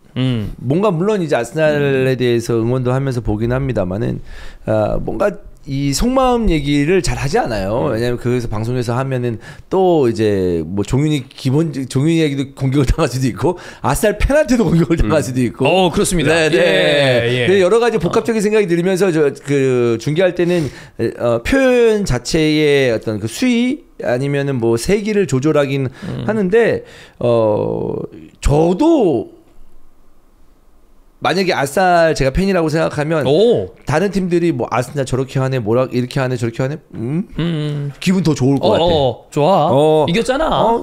이렇게도 이겨야지. 그럼 뭐 어떻게 해? 뭐 이렇게 하면서 그리고 뭐 아스날 더럽게 하네 뭐 하네 뭐 아니 뭐 한도 내에서 한다는데 왜 지랄들이야? 나는 이렇게 생각할 것 같아요. 저도 그러면 되게 깔끔하게 이쁘게 아기자기하게 왜 빨리빨리 하세요. 우리 빨리빨리 이겨요. 그렇구나. 슈팅 때리구나. 때리세요. 그리고 우리는 뭐 시간 안 끕니다. 빨리빨리 할게요. 빨리 프리킥 하셔야죠. 막 이렇게 누가 합니까? 누가 좋으라고 그렇게 누가 좋으라고 이렇게 하는 거지. 승부인데. 우리 이렇게 더럽게 할게 그리고 이길게. 오케이 괜찮아. 우리는 한돈 내에서 하는 거야. 짜지세요. 난 이렇게 할 것 같아. 네. 근데 이제 이러고 나서 시즌 종료 아스날 2위. 진짜 존나 X같아 씨. 아니 근데 진짜 제가 알고 계신 모든 아스날 팬분들한테 여쭤봐도 항상 그거 염려하세요. 이게 근데 막 욕 존나 쳐먹으면서 막 그랬는데 시즌 종료 우승 맨시티. 그러면 이제 욕 더 먹는 더 거지. 먹지. 저것들이 2위 하려고 저렇게 하냐? 그럴 줄 알았다. 아직 이제 팬분들도 아직 멀었어라는 마음이 있는 것 그건 같아요. 맞아요. 리버풀도 사실 비슷한 시기 때 그런 생각 많이 했거든요. 승점차도 얼마 안 나고 아직은 좀 모릅니다. 그래서 마르코 실바가 그 마갈량이스가 세피스 공격하러 나올 때 너무 막기 힘들다. 그리고 베르게 미드필더죠. 아스날이 4-4-2로 수비할 때 누가 원격 조정하는 것 같다. 그러니까 이거는 진짜 격한 칭찬이다. 그죠. 라고 보면 됩니다. 흔히 얘기하는 게임 끝이라는 네. 그 표현이라 봐도 무방한 거죠 사실. 잘한다는 뜻이에요. 요케레스 어떻습니까? 공격수를 또 이제 바라보는 시선이 확실한 분이기 때문에. 왜냐하면 형이 그 결과적으로는 여러 가지 이유 때문에 우리가 그 이스타 스카우팅을 진행하지 않았습니다만 굉장히 많은 팬들이 이스타 스카우팅을 바라는 가운데 이번 여름 이적 시장의 핵심 포인트는 누구였냐? 요케레스 세슈코 어떨까요? 였어요. 근데 판단하기 어렵죠. 요케레스는. 아직 어렵다. 왜냐하면 요케레스에 대해서 만약에 스카우팅을 했다고 하더라도 저는 부정적인 얘기를 안 했을 것 같아요. 아니 리그에서 39곳이 박아놓고 리그에서만 그런 선수를 어떻게 부정적으로 평가합니까? 사실 그거는 쉽지 않아요. 당연히 요케레스 선수는 이런 선수는 어디에서든지 이제 긁고 싶은 마음이 있는 선수고 영입을 해야 되는 선수라고 저는 생각이 듭니다. 그래서 지금 아스날에서 이 무득점이 계속 이어지고 있잖아요. 맞아요. 네. 저는 이렇게 생각을 합니다. 그러니까 공격과 수비를 이렇게 완벽하게 해내는 팀이 앞에서 공격까지 만족할 만한 수준을 가져가고 싶다? 욕심이지 않을까? 그 욕심이다? 네. 만약에 수비 이렇게 하면서 요케레스까지 2경기나 한 골씩 박잖아요? 네. 그럼 챔스 우승입니다. 그건 맞아요. 그 정도면 챔스 우승 후보군으로 얘기해야죠. 여기에서 최전방 공격수까지 그렇게 골을 개 때려 놓고 있으면. 근데 그걸 냉정하게 바라볼게. 요케레스가 가져가는 찬스에서 날려먹는 게 맞나? 전 별로 없다고 봅니다. 별로 기억나는 게 없어요. 네. 저도 결정력 문제는 왜 형 얘기가 맞냐면 그 전에 넘어져요. 그 전에 때려도 넘어지면서 때려. 그 전에 넘어져. 그 몸으로. 근데 그게 그 전에 넘어진다는 것도 이제 저희가 더 많은 경기를 보긴 해야 되겠지만 그냥 넘어지는 거고 넘어지는 횟수가 그렇게 많지도 않은데 그게 보인 걸 수도 있어. 그리고 그 이전에 다른 식으로 수비에 관여를 하거나 다른 식으로 움직임을 가져왔기 때문에 거기 힘이 빠졌을 수도 있어요. 그렇기 때문에 좀 이거는 좀 디테일하게 다양하게 더 봐야 되지 않나라는 생각이지만 지금의 무득점의 이 기간은 길긴 길다. 라는 거죠. 그 어떤 분이 그 요케레스는 이미 정답이 나와 있는 선수였다. 라는 글을 올린 적이 있습니다. 그게 뭐냐면 자 한번 불러드릴게요. 2010년대부터 20년대까지 포르투갈 리그 득점왕 그 선수들입니다. 헐크, 잭슨 마르티네스, 카를로스 비니시우스, 다윈 누네스, 타레미. 자, 이 멤버들의 면면을 보고 요케레스가 2시즌 득점왕을 했다? 그러면 이건 이미 정답이 나와 있는 거나 다름이 없었다. 즉 포르투갈 리그에서 득점왕한 선수는 데려오면 안 된다가 나와 있는 정답 아니냐? 라고 얘기하는 분들도 있어요. 데려오면 안 된다라기보다 포르투갈 리그에서의 수준이 수비수들이 좀 안 좋다는 거지 이러면. 그걸 지금 냉정하게 판단을 해야 된다라는 거죠. 그러니까 요케레스라는 선수가 정말 열심히 뛰어주면서 미치는 영향력이 없다고 느끼진 않는데 그런 얘기를 최근에 감독들이 좀 하고 있는 것도 있고 아마 근데 감싸주는 것 같긴 해요. 전 내용은 괜찮은 부분이 있다고 보는데 그 슈팅이 아쉬워요. 근데 요케레스에게 더 이상의 성장은 바랄 수는 없거든요. 얘 나이가 많아. 이게 참 안타깝게도 제가 누네스 얘기하면서도 비슷한 얘기 많이 했거든요. 그래 다윈 누네스 열심히 뛰고 영향력 있을 때 있다. 근데 참 슈팅이 아쉽다 라는 이야기를 했는데 조금 다른 결이긴 하지만 요케레스도 결국 지금 결실을 못 맺고 있잖아요. 그죠? 그나마 다행인 점은 누네스는 다혈질이었는데 요케레스는 다혈질은 아닌 것 같아요. 얘는 약간 느낌이 그 착하긴 해. 네. 근데 다윈 누네즈도 착하긴 해서 좀 삐져서 문제지. 그 박치기가 문제였죠. 네. 안데르센하고 한번 싸웠어요. 안데르센 맞을 거야 아마. 아무튼 참 열심히 뛰고 영향력이 있는 건 맞으나 슈팅이 좀만 좀 잘 맞았으면 좋겠다. 구석으로 좀 향하고. 저는 근데 다행히 공격수가 너무 골이 안 나와서 경기를 지금 그르치고 있는 상황은 아니고 다행히 팀 컬러가 후방 쪽에 있는 좀 팀이라 되게 막 불안하다거나 이 선수가 마음에 안 들고 그렇지는 않습니다. 그리고 빨리 저는 카이 하베르츠가 돌아와서 전방에 카이를 세우고 혹은 외대고르 자리에 카이가 들어가고 에제를 좀 왼쪽으로 뺀다거나 이런 종류로 변주를 좀 줄 수 있습니다. 부상자가 너무 많아서 네. 그들이 좀 돌아온다 그러면 요케레스한테도 기회가 다시 좀 올 수 있지 않을까라고 개인적으로 생각하는 편입니다. 네. 자, 그러면 이 정도로 프리미어리그 8라운드 경기들을 봤습니다. 이번 주에 주중 챔피언스 리그가 있어요. 그래서 그거 함께 하시면 될 것 같고 또 주말에 이번 주말이 엘클이 있습니다. 네, 프리미어리그랑 겹치는 시간대인데 뭐 영주원과 함께 보면서 경기들을 같이 보면 되죠. 이번 그 엘크 그 어느 때보다 좀 기대돼요. 저도 굉장히 재밌죠. 일단 플릭 감독이 못 나오거든요. 지난번에 퇴장당해서. 느낌의 엘클이 그동안 좀 못 느꼈던 것 같은데 갑자기 이번 시즌의 엘클은 뭔가 봐야겠다. 이건 봐야 된다. 이 생각밖에 안 듭니다. 네. 재밌게 한번 네. 보도록 하겠습니다. 저는 오늘 방송에서 마무리하고 다음 시간에 찾아뵙도록 하겠습니다. 감사합니다. 고맙습니다. 감사합니다.